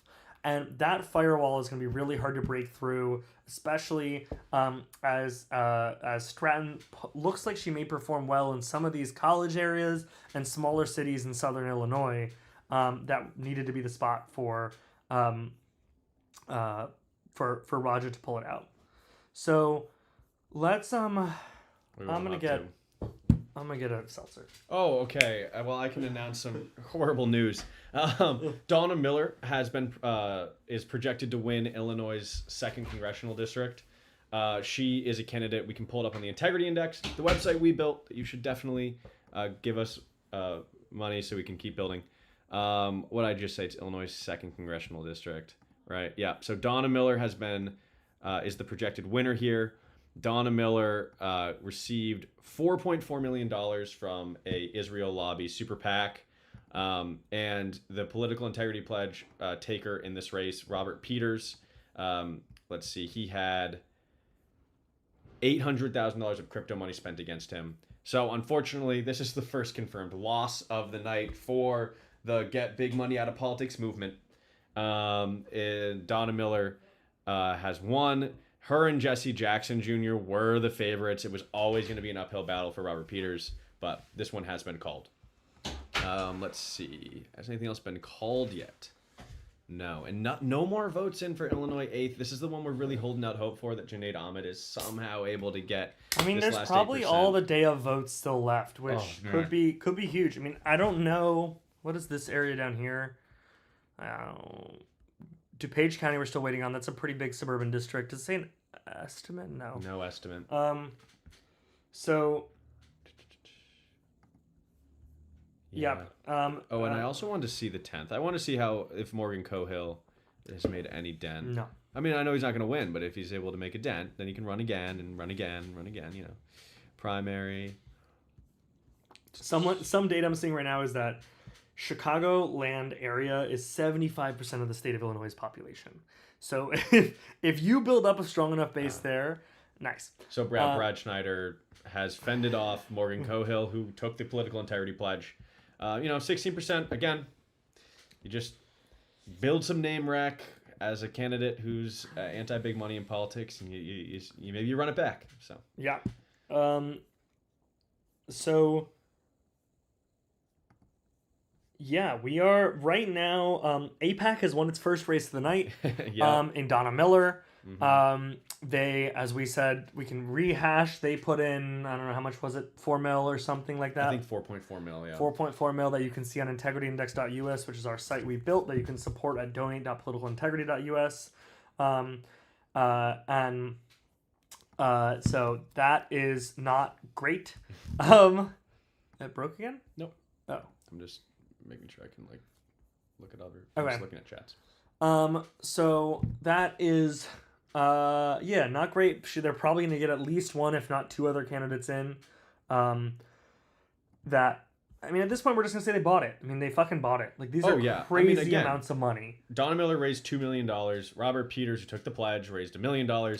Jesse Jackson Jr. only raised like less than $300K to his actual campaign committee. And again, so everything under like $2 million. AIPAC throws in $4.4 million. The crypto lobby throws in $800,000. The AI lobby throws in $1.4 million.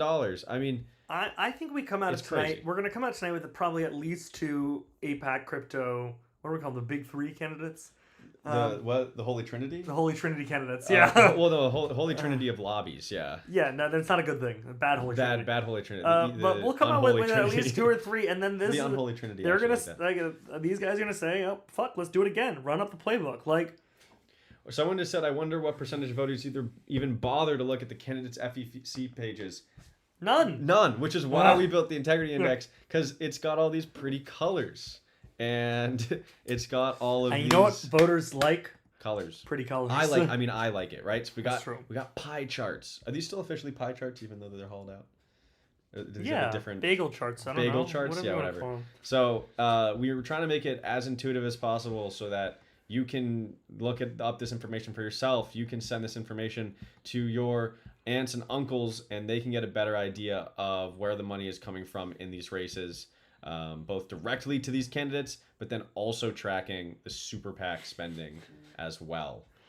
All right, let's see. We're almost at 50% in for the Senate race. Yeah, I mean, if the thing is, the majority of votes in all of Illinois are in Cook County. So if she ends up in Cook County writ large, that's kind of the ball game. Like, not entirely, but she's up 10 points in Cook County. Like, it's pretty fucking good. And again, if you were to tell me at the start of the night that Robin Kelly and Kevin Ryan were going to combine for 25 points, I would have said that there's no way that Stratton wins. This is honestly like Kevin Ryan.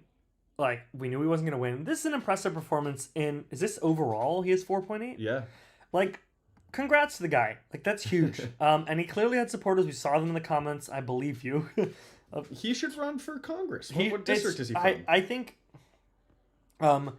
starting for... I mean, he probably thought he could do a Graham Plattner vibe, you know? Running against a former governor or a lieutenant governor with name recognition. Yeah. Like, I get it. It's just, it's not the same. There's 2 candidates in the race. There's 10 in this race. Yeah. Like... I really wonder what district he's from. I mean, he's built up some name rec statewide. I mean, you could, oh yeah, let's see where he's getting the most I guess votes. this. So Robin Kelly is this purple. I don't know where his votes are. Let's see. I mean, I'm trying to look at these larger districts too. I mean, like 8%, but that's only 66 votes. It does look like LaShawn Ford is above Melissa Conyers-Irvin, which would hold AIPAC off of having another race, another candidate. He had $1 or $2 million of crypto money spent against him directly. Had not formally taken the pledge, but we will if he's able to pull this off. Should we see if we can get him to take the pledge right now? I think he's a little busy. I don't know. I think he's a little busy, man. DM him. I would be busy if I were winning my seat for Congress. But should I DM their campaign DM right now? Yeah. And well, okay. We'll wait. I just want to make sure that DM the guy, man. I want to make sure that he doesn't have like some like corporate PAC money or something going on too. You know. I don't know. You still ask. Then if he fucks up, we'd change it. Yeah, that's true. So we do have DuPage County finally in. I don't know what was the one we were looking at for DuPage. Was it Junaid? That was Junaid. So refresh this maybe. Yeah, it's not here yet. Okay. So it's looking like Raja pulled about 43%, but this is part of his old district. So he it's probably not going to be enough for him to have anything to be excited about. Stratton is pulling 33, Robin Kelly putting 15 in the early vote for DuPage. So Kelly really doing her darndest to be a spoiler, but she may not be enough, and God bless it. So let's see what else we got going. We got Donna Miller winning, which AIPAC candidate. LaShawn Ford holding off. Yeah, 62% of the Melissa vote in. Like, Conyers that's a Urban. good sign, and I think it's. I'm looking... gonna call her MCE. I'm so sorry. I'm gonna call her MCE. I'm gonna say Melissa. Kind of disrespectful. MCE is better. MCE, yeah. No, like MC Hammer. MCE. Well, I guess. Janae, we still don't have. This is the one I'm just hoping and praying that Janae can pull this one out, but he's down right now. Daniel Biss is looking like he's going to win this. It has not been called yet on Decision Desk HQ, which is where we're looking at right now. Yeah, and right now we have looking like a couple of the races have been called. Of the competitive ones that we had we've been watching closely, only one has been called so far, and that is Donna Miller. Robert Peters will not be winning this race. Jesse Jackson was in Congress previously, had been charged with campaign fraud violations or something like that. Yeah. It was improper use of campaign funds. So he did not qualify for the pledge. Not even for that reason, I don't think. No, but that would have been a rough one to go over. Yeah. So, and sorry, and just to clarify for legal reasons, he resigned or didn't run for re-election amid investigations into improper use of campaign funds. He did not say that that's why. He was just tired, you know. He needed to spend time with his family, as they all do. Yeah. Okay. It's like 3% more vote in. Yeah. So, so Melissa has apparently conceded in the Illinois 7th race. This is LaShawn Ford. Why is she conceded? She's down 3,000 votes. She may know where the rest of the votes are coming from, and they're not coming from places she needs them. This would be great. Huge. This would be this was of the real let's go to is this yeah. So at the start of the night, here's what the prediction markets had: 61% chance MCE wins, APAC funded candidate, right? 25% chance LaShawn Ford pulls it out. He doesn't, and crypto has spent against LaShawn Ford. I mean, if you even go to the start of the month, Jason Friedman was the candidate. He's just a rando who's been paying his own way to the seat. But this is fucking great. This would be great. This is great. Man, okay, let's go to her integrity index page real quick. Melissa Conyers Urban? Yeah, or just this race. The 7th. Yeah, so 7th. Yeah. So, if we go here, 5 million, this isn't even from a secret pack. This is just raw APAC. UDP is APAC, pure and simple. LaShawn, if we go to his opposing here, this is crypto. Wow, I didn't know it was 2.5 from crypto. So this guy is going to pull it out with all his bullshit on his back. That is fucking great. And this is... No, not a competitive in the general at all. No, this is the Danny Davis seat. He resigned. He's been there for a long time. Oh, hell yeah. Okay. Let me take a quick look into how... DM him. I thought you were going to DM him. Oh, should I DM him? Okay. I mean, no stocks, right? That's good. This is kind of expected. You're going to see a lot of large donations. It's in Chicago. It's in a city. Yeah. $150 from J Street. Obviously. Put the track APAC graphic out there. We're fucking kidding. But the thing that is weird here is we do see, if you go scroll down... Oh, shit, my bad. You're good. He did also get donations from some of these crypto execs, which is interesting. We don't dock points for that. We don't do individual tracking like that but for our scores, but it's good to see. But to have 2.5 with a pro crypto super PAC spent against them, and they also get these donations, I don't know, something's weird. Okay, I'll DM him. But we're going to DM him. We're going to see how he's feeling. But while he's doing that, let's go back to... I think something that's also really important... Oh, wow, he has no social presence. King. Honestly, that's the kind of people we want. Yeah. Social media is important for an election, but it does not often win elections. It can help, but it's really usually need to have a strong ground game, especially in a city. He's online. Let's see. Is he? Something really important as these results come in is it's looking it's looking more and more likely that Stratton is going to win this Senate race by a couple of percentage points. If Kelly were not in this race, it would not be a competition. She would win by probably 15 points. Raja would not stand a chance. This is not to say Kelly should not fight for a seat, but the polls are not wrong by that much. They're wrong, They're wrong sometimes, but on it, if you average out the polls, they're not wrong by that much. And that's what we're seeing. So right now, Nico is DMing LaShawn Ford, who clearly I don't think reached out because he literally isn't on social He media. isn't on social media. But these are the kind of candidates we're really excited about. Folks that people online don't know a lot about, but have a super strong ground game and really good ability to build up their recognition in a district. So an example of both seems to be someone like Kevin Ryan, who, again, is that his name, Kevin Ryan? Kevin Ryan, yeah. Yeah, it sounded like an actor's name in my head. Like, if he's able to ultimately pull 3 to 5% starting from nothing, like, that's a pretty impressive feat. Did it make sense for him to run all the way? Probably not, but like it's pretty cool. Again, I wonder where like his next I wonder where he's from and if he'll run for Congress, because the Senate is Just it's tough, a big step, especially in a populous state like this. Yeah. Okay, so Donna Miller, they've called it. LaShawn Ford's still up. Hell yeah. So Donna Miller a little bit more in the Junaid race. Yeah, it's gonna be okay. He's winning the district that doesn't have much reporting. Yeah, DuPage had a lot to go. That could be. That could be. I mean, that could be it. It could. And he could. This is not a done game by any means. Donna Miller has won. Robert Peters also is getting third or fourth place, which sucks. We are looking at LaShawn Ford has won, beating Melissa Conyers Irvin, who I think was the state treasurer, backed by a ton of APAC money. LaShawn Ford was a lot of crypto money against him, and Juliana Stratton, which this is the race that I've been watching the most closely, I'm most excited about, seems to be up to corporate Democrat Raja Krishnamurthy by a number of percentage points. It seems to have been growing. In the Illinois 9th race, which is the big race that folks have been watching, Kat Abu-Ghazaleh is likely not going to be able to pull this out.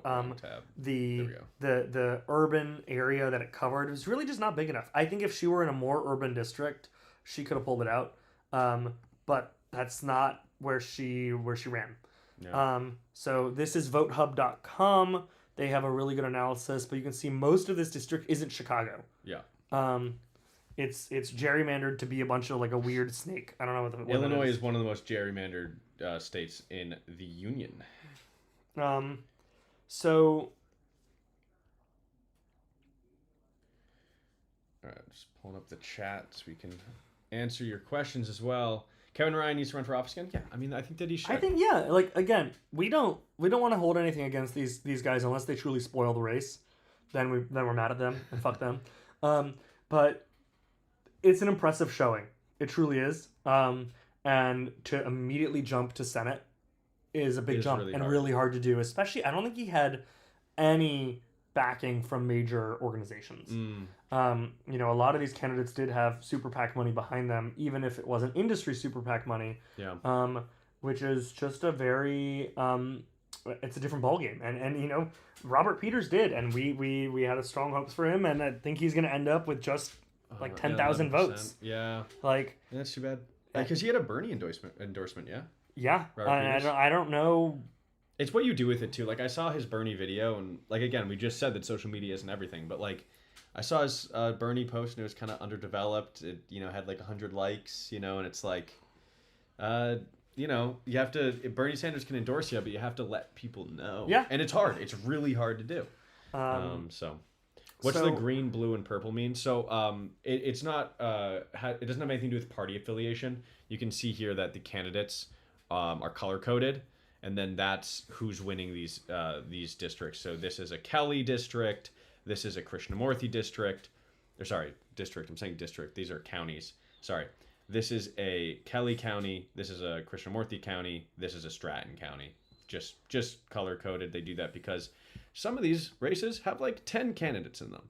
You can get really confusing really quickly. So is Stratton ahead of Raja? Yes, Stratton is. Stratton's ahead of Raja. We are still waiting for how many votes are left in the Chicago area. I mean, we're still at 25%, but this is the most populous part of Illinois. 75% of the entire state's population is here in this general Chicagoland area. Sorry, someone said Bushrun Simmons lost, and now we have Biss. Bushrun Simmons lost like 3 months ago. Yeah, like you can't really they didn't lose tonight. if you weren't You were never playing. I don't know. okay. Elections are a marathon, and everyone starts at the same place, and they're often at the same place for the first few miles. But if you're at mile 20 and you're 5 miles behind, you're not catching up. Yeah. Like it's just it's not possible, and that like we don't Wait, want to. So in that like election here, like, Bush. You want to add them up? Like 5%, and then who is the other? Simmons, who's another big progressive, 7%. So like that's 12K. I mean, yeah, easy. If half of it's those not people, nothing. It's no, not but if nothing. half of those people had voted for Kat, then she would have won. Yeah, but again, these campaigns did not like each other. No, and that's not how election math works, but it is the way to think about it. So, like, that Fine is gonna lose. Again, if Biss and Abigail outperform Fine, that is hilarious. Like, that's funny. That's actively funny. That might just be its own video. That's funny. Because the AIPAC lobbies, pro-Israel lobbies, spent so much money trying to get Fine elected. And in the last... It's also hilarious. And this is actually one thing that's really great that Abigail was in this race. Because the pro-Israel lobby spent over $1 million in the last few days of the election. Who did they spend it against? Not Biss. They had to spend it against Abigail because they were worried that she was going to win the election. Well, they spent it against her, and they spent it for Bushra Mawala. Pro AIPAC lobby? Yes, so there was, and that's not because she wanted it. That's because they wanted to do the same thing they're doing with Robin Kelly, which is they wanted to split the vote. I mean, coming on from too many angles here because you have Biss and Abigail, both who have taken our like pledge. go to the IL9 index page. Again, this is the integrityindex.us. That's the website we built with money from supporters like you. If you'd like us to keep building cool shit like this, please donate at donate.politicalintegrity.us. Thank you very much. The button at the top right of the screen. Scroll down. Yeah. Yeah. So Bushra, this is Chicago Press Partnerships AIPAC. It wasn't a ton of money, but they wanted to throw some money at the end of the race, and they knew what they were fucking doing. Isn't it so scummy? Because like, it's gross. Like Bushra is like, running a clean campaign, and hates AIPAC, and then they're able to come in and spend $100,000 on her behalf. Like it's pretty scummy stuff. Are we related? We are not related. Do we look related? We don't look related. Literally not a single part of us. Are you guys that is crazy. Yeah, and so if we just go one by one. I mean, Laura Fine here. This is 4.4 mil of AIPAC money, and then 500K of a potential AIPAC money. It's unclear where this money came from. Mm-hmm. And then just against Biss had against him. This is all 1.5 of AIPAC money. And he did get some support from other super PACs. So this is the CPC PAC is I think it's Pramila Jayapal leads that. J Street Action Fund Medicare for All she leads. CPC is just the Congressional Progressive Caucus. Okay. 314 people have said it has AIPAC ties. It does not have explicit AIPAC ties. It supports pro-science candidates. And Chicago Press Partnership, like, they're just meddling on all corners, and they choose names that make it so they can hide behind like fancy things. And what's going to happen is some of these candidates are going to get elected who they support, and you'll literally never hear about them again.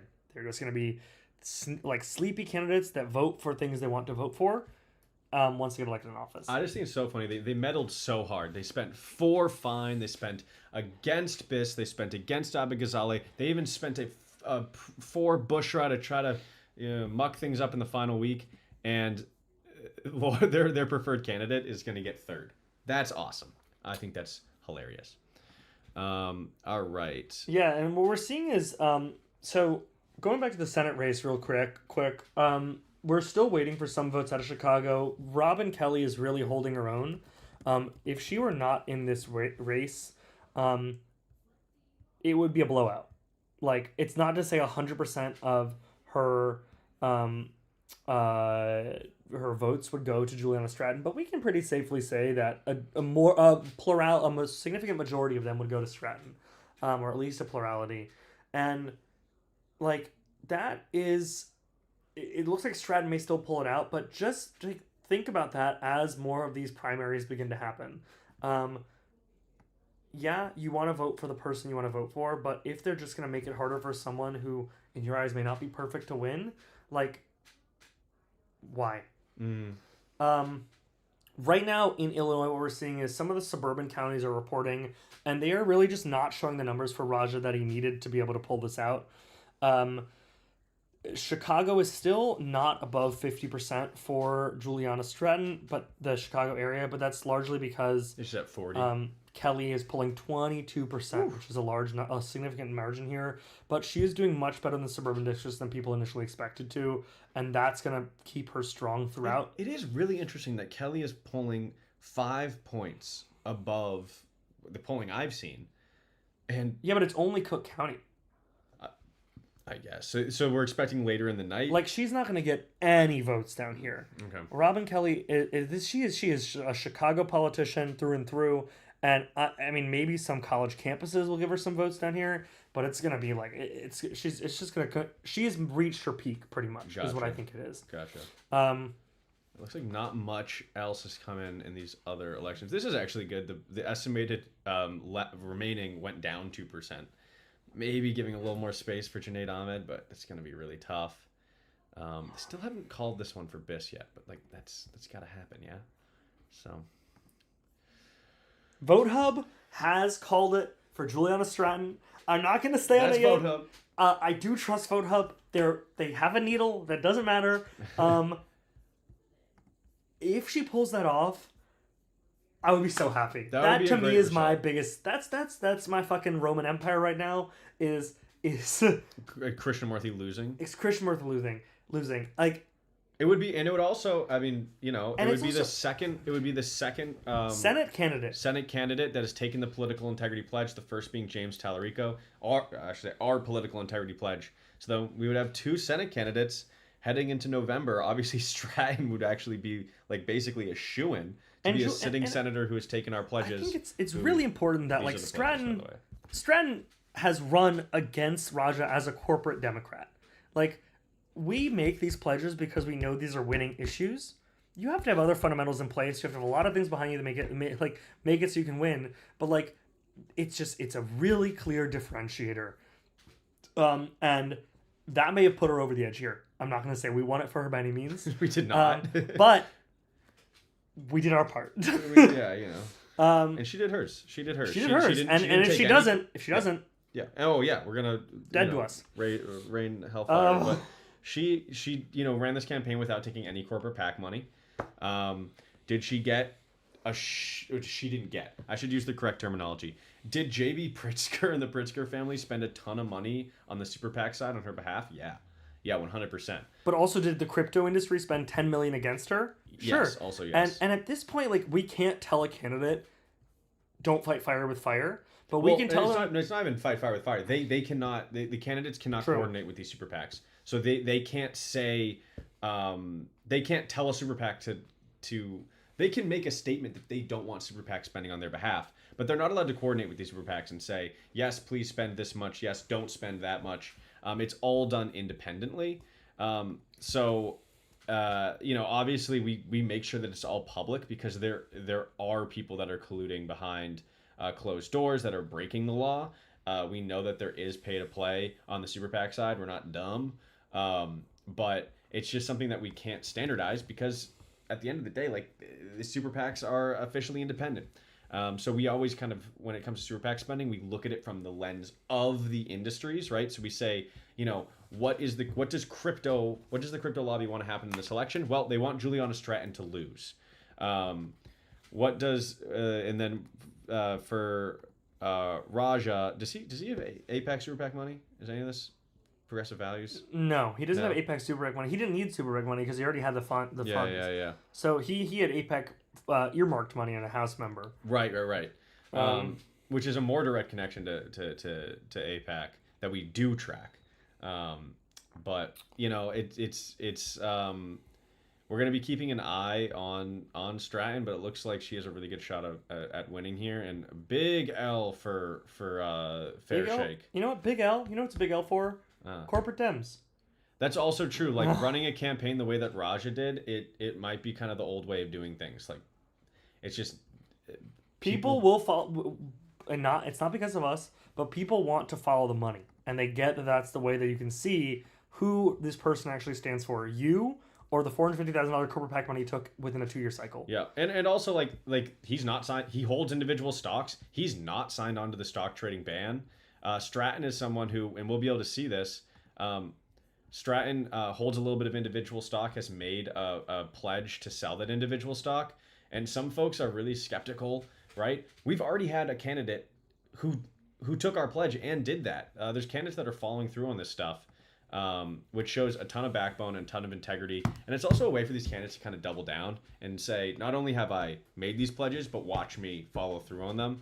And I see no reason why Stratton isn't going to follow through on these. Again, she ran this campaign without taking any corporate PAC money. She made a commitment to... And we're going to do our best to hold her to it. Oh, yeah. You can also see, I mean, these are really impressive splits. Like 30% of your donations coming from donations under $200, because we're not saying 30% of her donations were under $20. We're saying 30% of those funds, right? So this is of the 2 million. Wait, can we quickly go to yeah, what's up? 7th? Yes. Oh no, sorry, I meant 8th. Where's Junaid? Oh yeah. Yeah, this may. I think he's cooked. Like, oh, man. So this DuPage where we were initially looking at, it had the initial vote had come in with Junaid ahead by a decent amount, Sorry, just real quick. There's I don't think that Stratton would be recalled if she broke the pledges. Yeah, no. We would just shame her. Someone did email me and said, "Can you have them sign a contract that says they won't do this?" And I was like, "I could." No, I mean, what am I gonna do? Sue them? Public pressure is the best way to go. We will turn the internet against them. Is what we will do. And guys, they still get a vote. But if you do an effective shaming campaign, they have less power. They can't build coalitions as well. People won't want them on their bills. Like it's a real thing that you can do. It's really hard to do, especially for someone in the U.S. Senate. But we'd probably be going more of that strategy than like a legal strategy. Like they're gonna finish out their term, but then, if you put enough pressure on them, they might get a real. Did LaShawn Ford respond? You want to check? I don't think so. I hope he's celebrating, man. But like, I think he probably has better things to do. No. Damn. Oh. No. I thought for a second. All right. Well, we'll get it. We just want to go off. That's all we're gonna say about LaShawn Ford. Good. Yeah. Fuck yeah. Yeah, this is good. I mean, again, he didn't take the political integrity pledge, but he's not really on social media, and taking down a candidate that had $4.4 million of APAC money spent on their behalf is pretty damn good. Guys, what? I'm just. If Stratton pulls this out, I'll be so happy. That's all I'm gonna say. I'll be so happy. Like I really. Because this was a toss. This was a real toss-up. Krishnamurthy had a really good chance of winning this election. She is going to be a really, really ideologically unified candidate in the Senate, and in a way that Raja would have just gone where the wind blows. And that's another great point when we talk about following through on pledges. Like, you can kind of, it's a guess, right? But you can kind of get a pretty good idea. Right? It's not like these people are coming out of a vacuum. Like, you can see how they've operated throughout their political career. Raja would be someone that a promise from Raja Krishnamurthy, what does that mean? It doesn't mean much. I mean, you can look at the integrity index, you can look at the way that he's legislated, you can see where he spends his time in Congress, and that's fundraising. It is a low fucking bar to sign on to the stock trading ban. It's not hard. Dude, Kevin fucking Hearn signed on to the stock trading ban. You know who signed on to the stock trading ban? I don't think I outdid it yet. Whoops. Oh, yeah, but this dude did, who gets a 19 out of 100 on our integrity index. This guy who has $23 million in stocks. $250,000. That's from last cycle. He got $700,000 of corporate PAC money. This guy was if you're a safe seat Dem, even if you're not even more if you're not a safe seat Dem, if you're a Dem and you're not signing a stock trade ban, yeah, I mean, you clearly want to do insider trading. Or I mean, I think this is true, and it's crazy, I think, to the average voter, that some of these politicians, I think, are so out of touch that they don't even realize that that's important. They literally, and I think it's the superpower that folks like Stratton have or Kevin Ryan have, is that they recognize that people really care about these money and politics issues and these corruption issues. So Raja and his team might go, stock trading ban, that doesn't sound really important. People care about healthcare. People care about this. And yeah, they do care about those other things. Of course they do.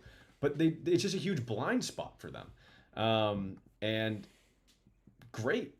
That's a good thing. The more that they're out of touch and unable to capitalize on even performative in being on the right side of these issues in a performative way, the more it's going to open a door for candidates like Stratton to win elections. All right, guys. So let's do a quick recap. We're getting close to 10 p.m. here. Okay. You want me to run through? You need a break? Or you good? I'm good. Okay. I'll run. How's Doctor? You're Dr. out. Pepper's Fuck. out. Do we need to call up the sponsors? Oh yeah, if Chipotle or Dr. Pepper is watching, I want a sponsorship. No, so here's where we're at right now. So, guys, so Illinois is having their primaries today. They're the only state having primaries. First up, we're looking at the Democratic primary. All these primaries we're going to go through are on the Democratic side. This is where candidates who have taken our political integrity pledge are running. There's 15 of them. So starting for the Democratic primary for the U.S. Senate, Juliana Stratton right now is doing really, really well. Decision Desk HQ, the website we're on right now, has not called this election. VoteHub has called this election for Stratton. She's up by about 5 points over Raja Krishnamurthy, who we gave an F on our integrity index. Very corporate. Stratton had $10 million of crypto super PAC money spent against her, but it looks like she is going to win, which is huge because day of, this was a toss-up between Krishnamurthy and Stratton. So this will be our second U.S. Senate candidate who has taken the political integrity pledge and won their primary, the other one being James Tallarico. Moving on to another open seat, Illinois' 2nd congressional district, Donna Miller is going to win. She is a candidate who is supported by almost $5 million of APAC, Super PAC money.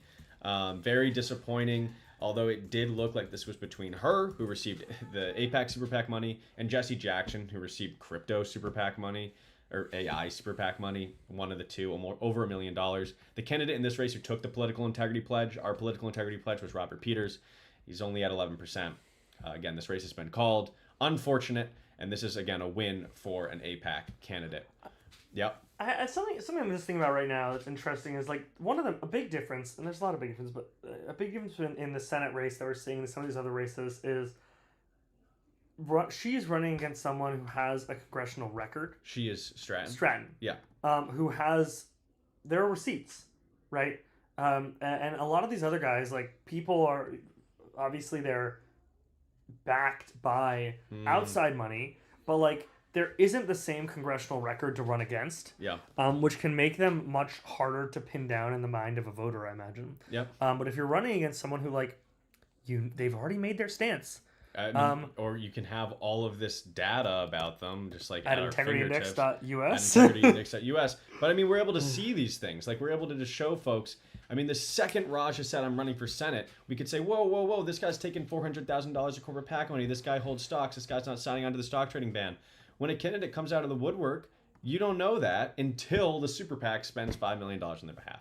So unfortunately, that's what ended up happening in Illinois' 2nd congressional district. In Illinois' 7th, we have really potentially great news here, which is that Melissa Conyers-Ervin, who was supported by $4.4 million of APAC Super PAC money, who was the favorite going into tonight, looks like she's going to be upset by LaShawn Ford, who has not taken the pledge, but we just DM'd because it looks like he hasn't done anything that would disqualify him from taking our political integrity pledge. So we definitely love to chat with his campaign. Again, this has not been called here, although I believe you said Melissa Conyers-Ervin has... It's done. I mean, and LaShawn Ford was endorsed by Danny Davis, who previously held this seat. Gotcha, okay. So that's probably where a lot of this is coming from. Mm-hmm. But Laura Fine has said she's not going to call it. She said, we're not going to make it a statement tonight. I don't know. But Laura Melissa, Fine? Melissa has. Melissa said that she's like, we know where this is going. Gotcha. Well, this is great. Again, this isn't officially a win for a political integrity pledge candidate, but this is an L for APAC, which is always a good thing to see. Okay, moving on to Illinois' 8th congressional district. This is tough. Melissa Bean, she's supported by the super PACs of all three: APAC Super PAC, Crypto Super PAC, Israel Lobby Super PAC, and she's up by 7 points. It's probably too big of a margin for Junaid Ahmed, who took the political integrity pledge to overcome. Fucking Dan Tully, man. I mean, but we don't like. I know that's not even it's not a clear spoiler example. It's just like, I mean, I don't know, like these candidates. The one that is, I mean, Kevin Morrison folks like he clearly ran on a progressive angle. Dan Tully did somewhat. I don't know if it was the same. I mean, he gave himself $800,000, whatever it was. I just need these candidates. It's like, dude, like. But it's also like let's do this math real quick. Neil, I think Neil's a good example. Let's go to Neil.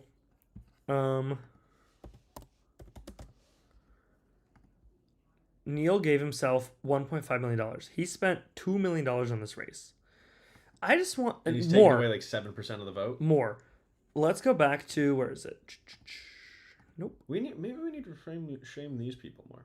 I think maybe, but like, let's do some quick math. 4,000 votes. Obviously, let's say he ends up with 6. That's reasonable, That's super reasonable. right? 6,000. Am I doing this right? Yeah. No, I'm not doing that right. Divided by 6,000. That's $333 a vote. That's crazy to lose. Yeah. To fucking lose. Like, and it is like a vanity thing. It's like, what who cares, man? Like, I don't know. It's one thing if you are very ideologically different. Like, I get it. In the Senate race, like, Kevin Ryan is more progressive on a lot of issues. He's more progressive than Juliana Stratton on a lot of issues. So I get the argument, okay, Kevin Ryan, stay in the race, people vote your conscience, vote for Kevin Ryan. Sure. In a race like this, like, what is the real differentiator between Kevin Morrison and Junaid Ahmed? And like, you're just giving this election to Melissa Bean. I think we should say though, the real problem with this is that there's no ranked choice voting. Of course. The problem is that these votes go nowhere. So you should, in an ideal world, you can vote for whoever the fuck you want to vote for, but you can also say if this person doesn't get it, you can vote for the other people. That's how it works in New York City, and that's part of the reason Zoran was able to pull it out there. Yep. But in this setup, like, great. Well, not great. Let's go. Great. LaShawn is going to win. He's going to win. He's going to win with 23 fucking % of the vote. Yeah. That's crazy. 11 candidates with over 2% of the vote. It's silly. I mean, this is a silly way to do an election. This is a silly fucking looking district. Like, guys, we need some reforms here. And that's why it's really exciting, though. Like, the ranked choice voting is going to come through ballot initiatives in your state. So please, we will make sure to get the word out. Please sign on to initiatives to get them on the ballot, and then vote for them when they come up. And it's also, back to what we were saying a little bit ago, like, if we go to the Melissa Bean race, like, when there's all this AIPAC money spent on a candidate like Melissa Bean, they're not spending it saying, this is the most pro-Israel candidate, whatever. They actually are doing the opposite. They're saying this is the best candidate to beat back ICE and to hold Trump accountable. They're, like, making her someone she's not. Oh, yeah. They're not, like Danny was saying, they're not spending money, $5 million, saying Melissa Bean is so pro-Israel. They're spending $5 million, saying that Melissa Bean is going to take it to Trump. Whatever these Democratic primary voters want to hear. They're telling them with this $5 million of money that has absolutely nothing to do with healthcare reform or Donald Trump or whatever. No, it's AIPAC money. Yeah. And they're doing it because they know they'll vote on the 6 bills that'll come up in the way that they need them to vote for. Yeah. So we're just going to, just to really fucking emphasize the point here, like, this is insane. This is, Daniel Biss is probably going to win this. That's great. But, like, what the fuck is going on? Like, not, I don't want to, again, shit on these guys, but, like, no real functioning election should work this way where someone wins with 30% of the vote. Like, that's just crazy. Again, and it's not, I flip between ragging on the candidates. It's not really the candidate's fault. We need ranked choice voting. But until then, like, you play with the rules you have. Yeah. Like, you can't wish cast different rules. Oh, NBC just called it for Stratton. Someone's saying. You got 64% of the vote and she's up 5 points. This is crazy, guys. dude. It's gonna be, without Kelly, it wouldn't even be fucking close. Some people are saying who don't really know, but, like, she's shored up a black woman base in Chicago. Like, I think there's some transfer over that we can just presume.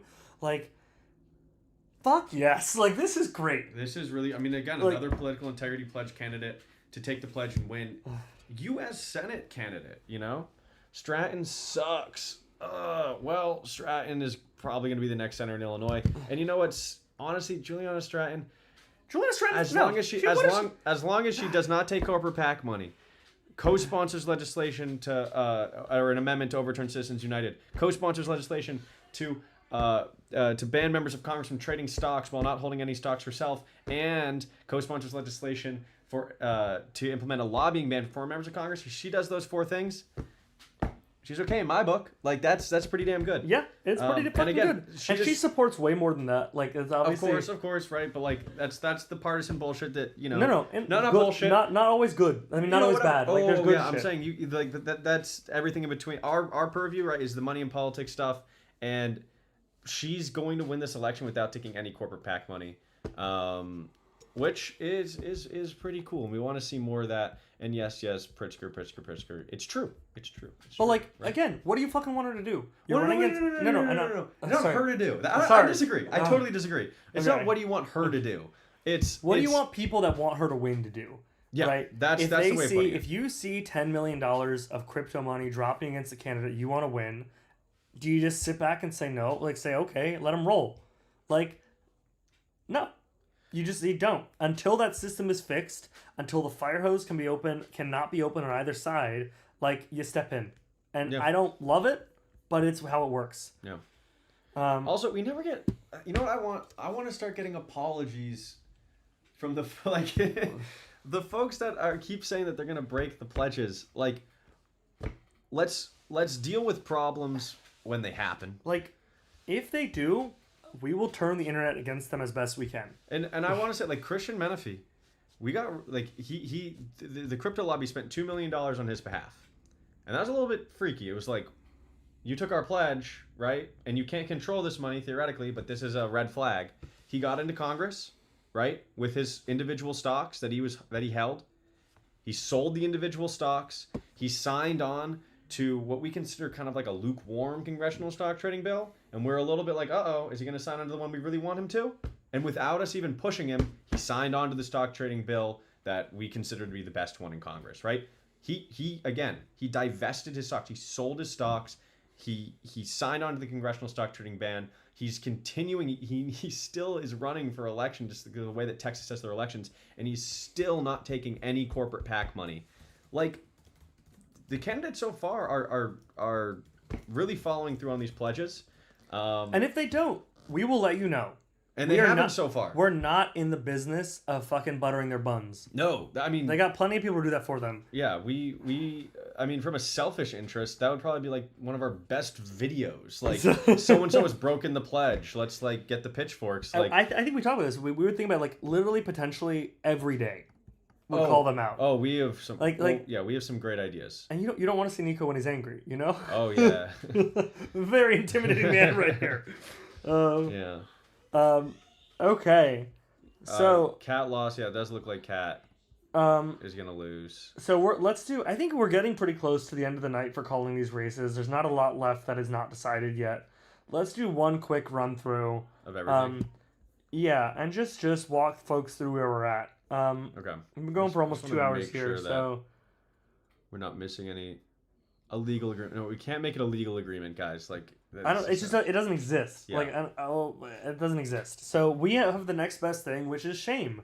And these people, while some of them may seem like lizards, are people, and they know shame sometimes. And also, I love that you guys we have some reach on this channel, but like some for the folks saying, well, why, like, I wish you guys talked about this candidate more, that candidate more. Like, we can only do so much for candidates that are like polling at like 1%. Like, and that's what we're saying. Like, we want to make more.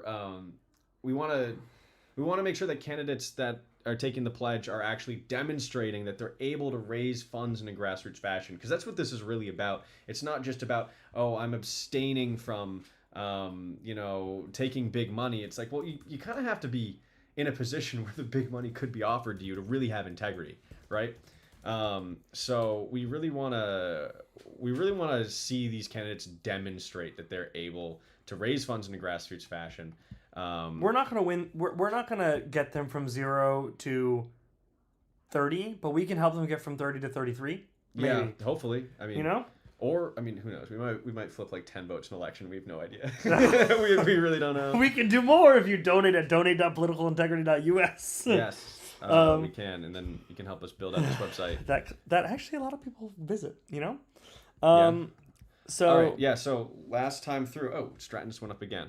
Okay, so in Illinois, which is the only state that has primaries tonight, the Democratic primary for U.S. Senate, Juliana Stratton looks like she's going to win. Decision Desk, this is the website we're on right now, has not called it, but Vote Hub has called it. Someone said in the chat, NBC has called it. Yep. So it looks like Stratton's going to win. She has taken our political integrity pledge, which is really great to see that we're going to have our second candidate who has won their Senate primary, who has taken our political integrity pledge. Wait, what did I just say?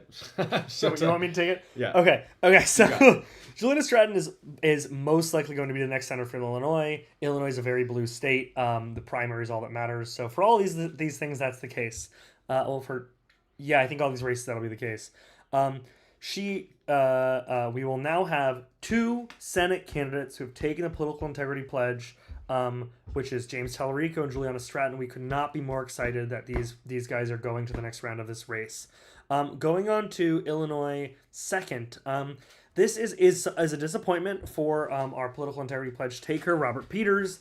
Donna Miller had received $5 million in AIPAC money had been spent on her behalf, and about $1 million in AI money was spent on Jesse Jackson Jr.'s behalf.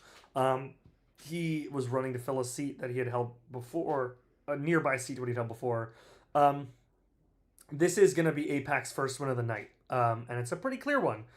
She's almost winning with a majority here, and Robert Peters, there is definitely some vote splitting. I can't say I know the political leanings of these down ballot candidates, but even whatever that was, he probably wasn't going to be able to pull it off here. LaShawn Ford, who this is Danny Davis's old district, a longtime Democratic member from Chicago, was endorsed. He endorsed LaShawn Ford. He has beaten AIPAC candidate Melissa Conyers-Ervin. We did have a number of candidates in this race who did take the pledge. LaShawn Ford is not one of them, but his social media presence is pretty thin, and we have an expectation we'll be working to reach out to their campaign to get him on that as we get closer to the general in November, which he will win in this seat. Yeah. Going on to the 8th seat, this is likely going to be another AIPAC pickup.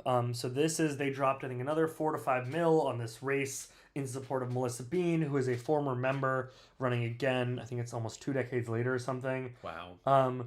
Junaid is showing a strong performance with a lot of votes splitting down ballot. Kevin Morrison, Dan Tully also did take Dan Tully also did take the pledge. Kevin Morrison is another progressive candidate who definitely is pulling some vote there. Neil spent $2 million on his own race to get bullshit. Congrats to you. I honestly I feel like the ad companies in these areas must be just so happy. Well, it's all federal. I mean, not federal. It's all nationalized, right? Like they're not spending. Yeah, but like the TV company that you pay. Oh, that's true. The local stations are. I feel like they must be fucking thrilled. They're so thrilled. Yeah. I mean, this is literally Yeah. this is their Super Bowl. All their money. It is. So going on to Illinois 9, this is Kat Abu-Ghazali's race. She's putting up a very good showing. It is most likely not going to be enough for her to pull off. But both Kat and Daniel Biss have taken the political integrity pledge. So in our mind, we're very happy with this result. Laura Fine, AIPAC candidate, distant third. And there is a lot of vote splitting going on here. I mean, it's unclear where this vote would have gone. The Mike Simmons, the Bushra vote. But because Daniel Biss is also considered to be a fairly progressive candidate, he may not be at the same level of Kat, so we can't say explicitly that would have flipped it here. But winning with 30% of the vote, never ideal. Not even worth talking about. There was two candidates who took the political integrity pledge, Brad Schneider and Dylan Blaha, who are both running against incumbents. No, not Morgan Cohill took it, not Brad Schneider. Sorry. Morgan Cohill took the pledge. What did I just say? Morgan Cohill took the pledge. Dylan Blaha took the pledge. They're both running against incumbents. They're both going to get between 10 and 20% of the vote. It's a good way to kind of build some name recognition. They're not splitting the vote, right? It's what we like to see. So it's pretty good. So I mean, I think. Oh, and last but not least, Patty Garcia won her race. Oh yeah, Patty Garcia, who basically she has just stole a seat. She has said, put out What'd you say? a proposal, her press statement saying, "We did not let dark money buy this You know what? And seat." fuck those 130 endorsements. Pull those up too. Oh yeah. You know what? Because like, yeah, go to her page. Any member of Congress who endorsed her, like what are you doing? what are you doing? For those who don't know, Patty Garcia, she colluded with Chuy Garcia, no relation, but she was Chuy Garcia's chief of staff. I guess she still technically is Chuy Garcia's chief of staff. Is she? Is she That actually still? she probably isn't. I don't know. Whatever. That's She's been a Chuy while. Garcia's chief of staff. Chuy Garcia drops out right before the deadline. Kind of secretly actually drops out. Like, says he's not going to run. She gets all the signatures she needs to get on the ballot. When Chuy announces it publicly right at the deadline, she's the only candidate that's registered to run in the Democratic primary. So she's going to win the Democratic primary by default. It's a heavily Democratic district, so she's almost guaranteed to win the general. It is totally fucked up. Like, it is the worst of the worst of And politics. the same thing just happened in Montana, right? Yeah, the same thing happened in Yeah. Montana on the Republican side. A Republican for Senate. It's they didn't have as much, like they weren't working in the same office. But yeah, the same thing happened. But what we are going to do is we are going to support those independents running against her that have a chance because they're kind of they're Democrats on paper in this very blue district, right? We're going to support those candidates, and I mean that is one of my biggest goals for November is taking down Patty Garcia, because you just should not be able to do that. We need to send a it's message fucked up. that is fucked up. And all those people that are endorsing her, fuck you, dude. Like, what are you doing? That is the most fucked up thing. I couldn't Does find she doesn't have Not a list of endorsements public? members. I only saw a list Yeah, of that's probably because they organizations. don't want to be Yeah, for real. like, seriously, if I'm a member of Congress, I do not want my name next to Patty Garcia's name. Totally fucked up. So, yeah. Man, I really want Decision Desk to call one of these for one of our candidates. Yeah, it's like enough. The other places are calling it like. Yeah. 80% now. In Someone said Illinois. Cat is officially within the margin of Bushra. Within the margin of Bushra. Yeah, Bushra's at 5%. Yeah. Yeah. Well, Yeah. I don't think that would. It wouldn't. Again, their candidates did not like each other. She put out a video recently saying it was something like it was like I've had some hard conversations and I just want to let you know I'm not fucking dropping out. And she knew what she was doing. Yeah. For those who are wondering if we're Democrats or Republicans, we go where the momentum is, right? So if Chip Roy, Republican, wants to co-sponsor really great stock trading ban legislation in Congress, hell yeah, we're all for that. We want to collab with y'all. We want to promote that bill. What we're seeing right now is this wave of like progressive left candidates that are anti-Citizens United, pro-stock trading ban, whatever. So we're not going to fall into the pitfalls of other organizations where we're so nonpartisan that we are afraid to say something good about a candidate who's doing things the right way. So that's how I'll put it. We just go where the momentum is, because we're interested in is And it's getting this stuff done. We want to overturn Citizens United. We want to close the revolving door so members of Congress can't just become lobbyists. We want a stock trading ban. We want corporate PAC money out of politics. However we can get that done. if you find us Republicans that'll do it, We're send in. them our way. We're in. Independents, Republicans, third-party viable candidates. Viable, like the guy running in Montana, that's like a guy. Dan Osborne's running as an independent. Like there are guys that are they know this is the issue, but and I'll say sometimes people will say, "How can you support this person? They have this policy position that's so horrible." And it's like, well, are they not taking corporate PAC money? Are they for congressional stock trading ban? Are they like? These are the issues that we're focused on, because until we get money out of politics, there's a reason that there's so many policies that have 90% approval from the public that never get done, and for the most part, it's because of money in politics. And yeah, we're not just stopping at corporate PACs. I mean, overturning Citizens United. Oh, that's my face. Overturning Citizens United and related court cases. This is really abolishing super PACs. That's what we're getting at when we're talking about that. So it's not just corporate PAC money. And for some people saying, like, why not get rid of all PACs? I mean, we can get into that another time. Yeah. You know what? Actually, watch this video. Where is it? If you go to the Integrity Index more? website and you go to more and learn, watch this. Who's that? Who's that? Watch this video. I know, the thumbnail's hilarious. Watch this video. I go over PACs, and I go over an example of, like, a PAC that might not be as bad as you think it is.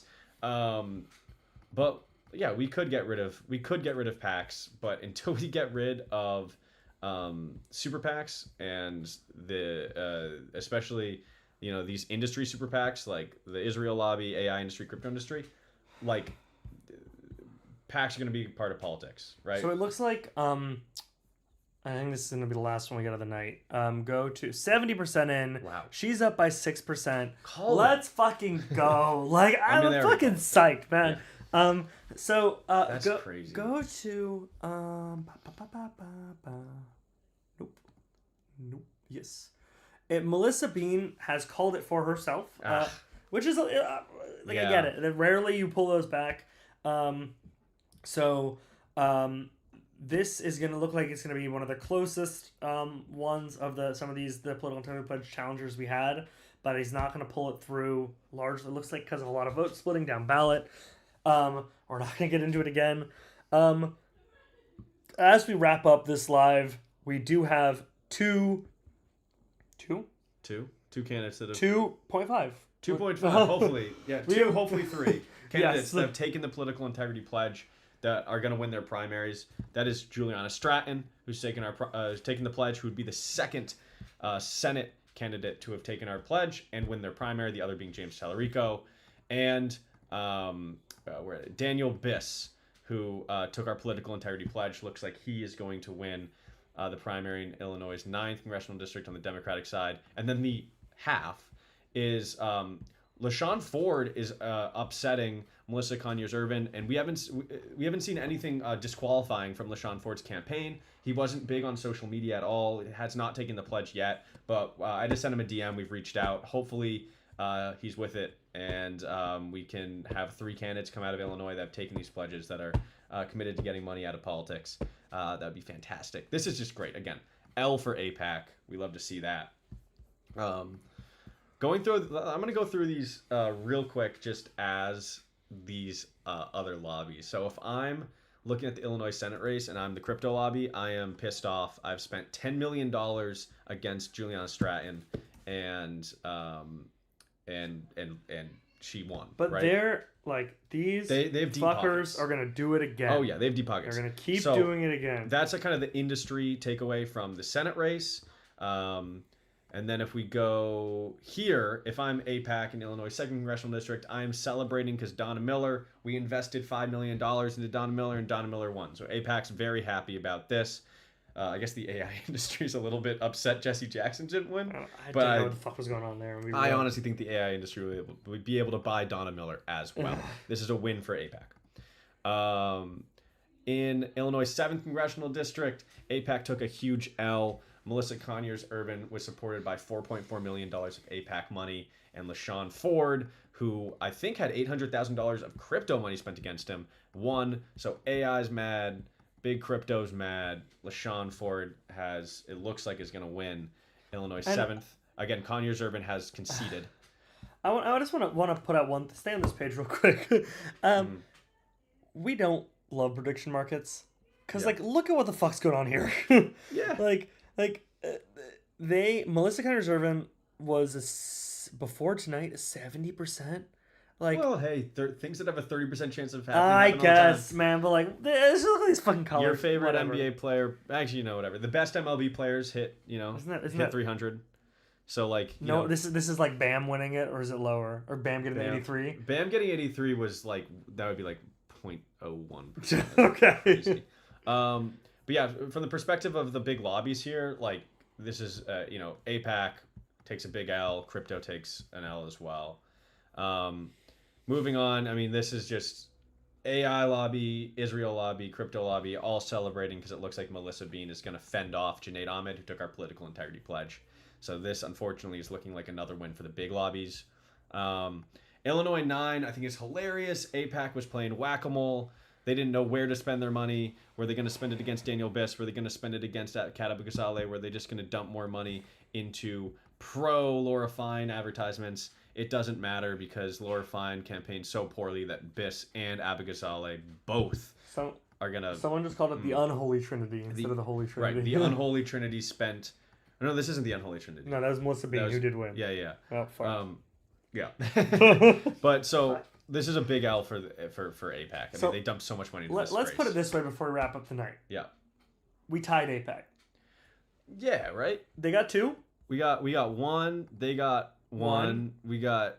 We didn't get this one. They didn't get this one, but we're closer than they are. Well, this is kind of 2. They lost. They lost. Oh, so yeah. So, but they. I think this is 2. This is. Okay, if you want to count it. Yeah. They got 2. Yeah. We got 3. Yeah, I mean it's basically 3-2. We win. That's a W. At least if you give us a half, it's still 2.5 to 2. So, yeah. Yeah. I mean it's honestly again going to the night like this was a toss up and Stratton ended up winning. That's great. We really didn't know. I mean it was very possible that Laura Fine was able to sneak a win here and she didn't. That's great. I don't want to say this. What's this? But like, this is how I feel. Yeah, we won't bring that up. Sorry, guys. One day. Yeah, one day. But honestly, a pretty good showing. I mean, they spent so much.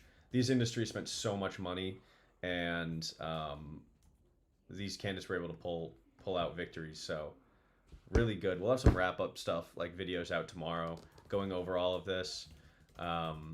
But yeah, again, very excited to like reach out to LaShawn Ford's campaign. Very interested to see what they like to look at all the results and see what they did to upset Melissa Conyers-Irvin. Super cool.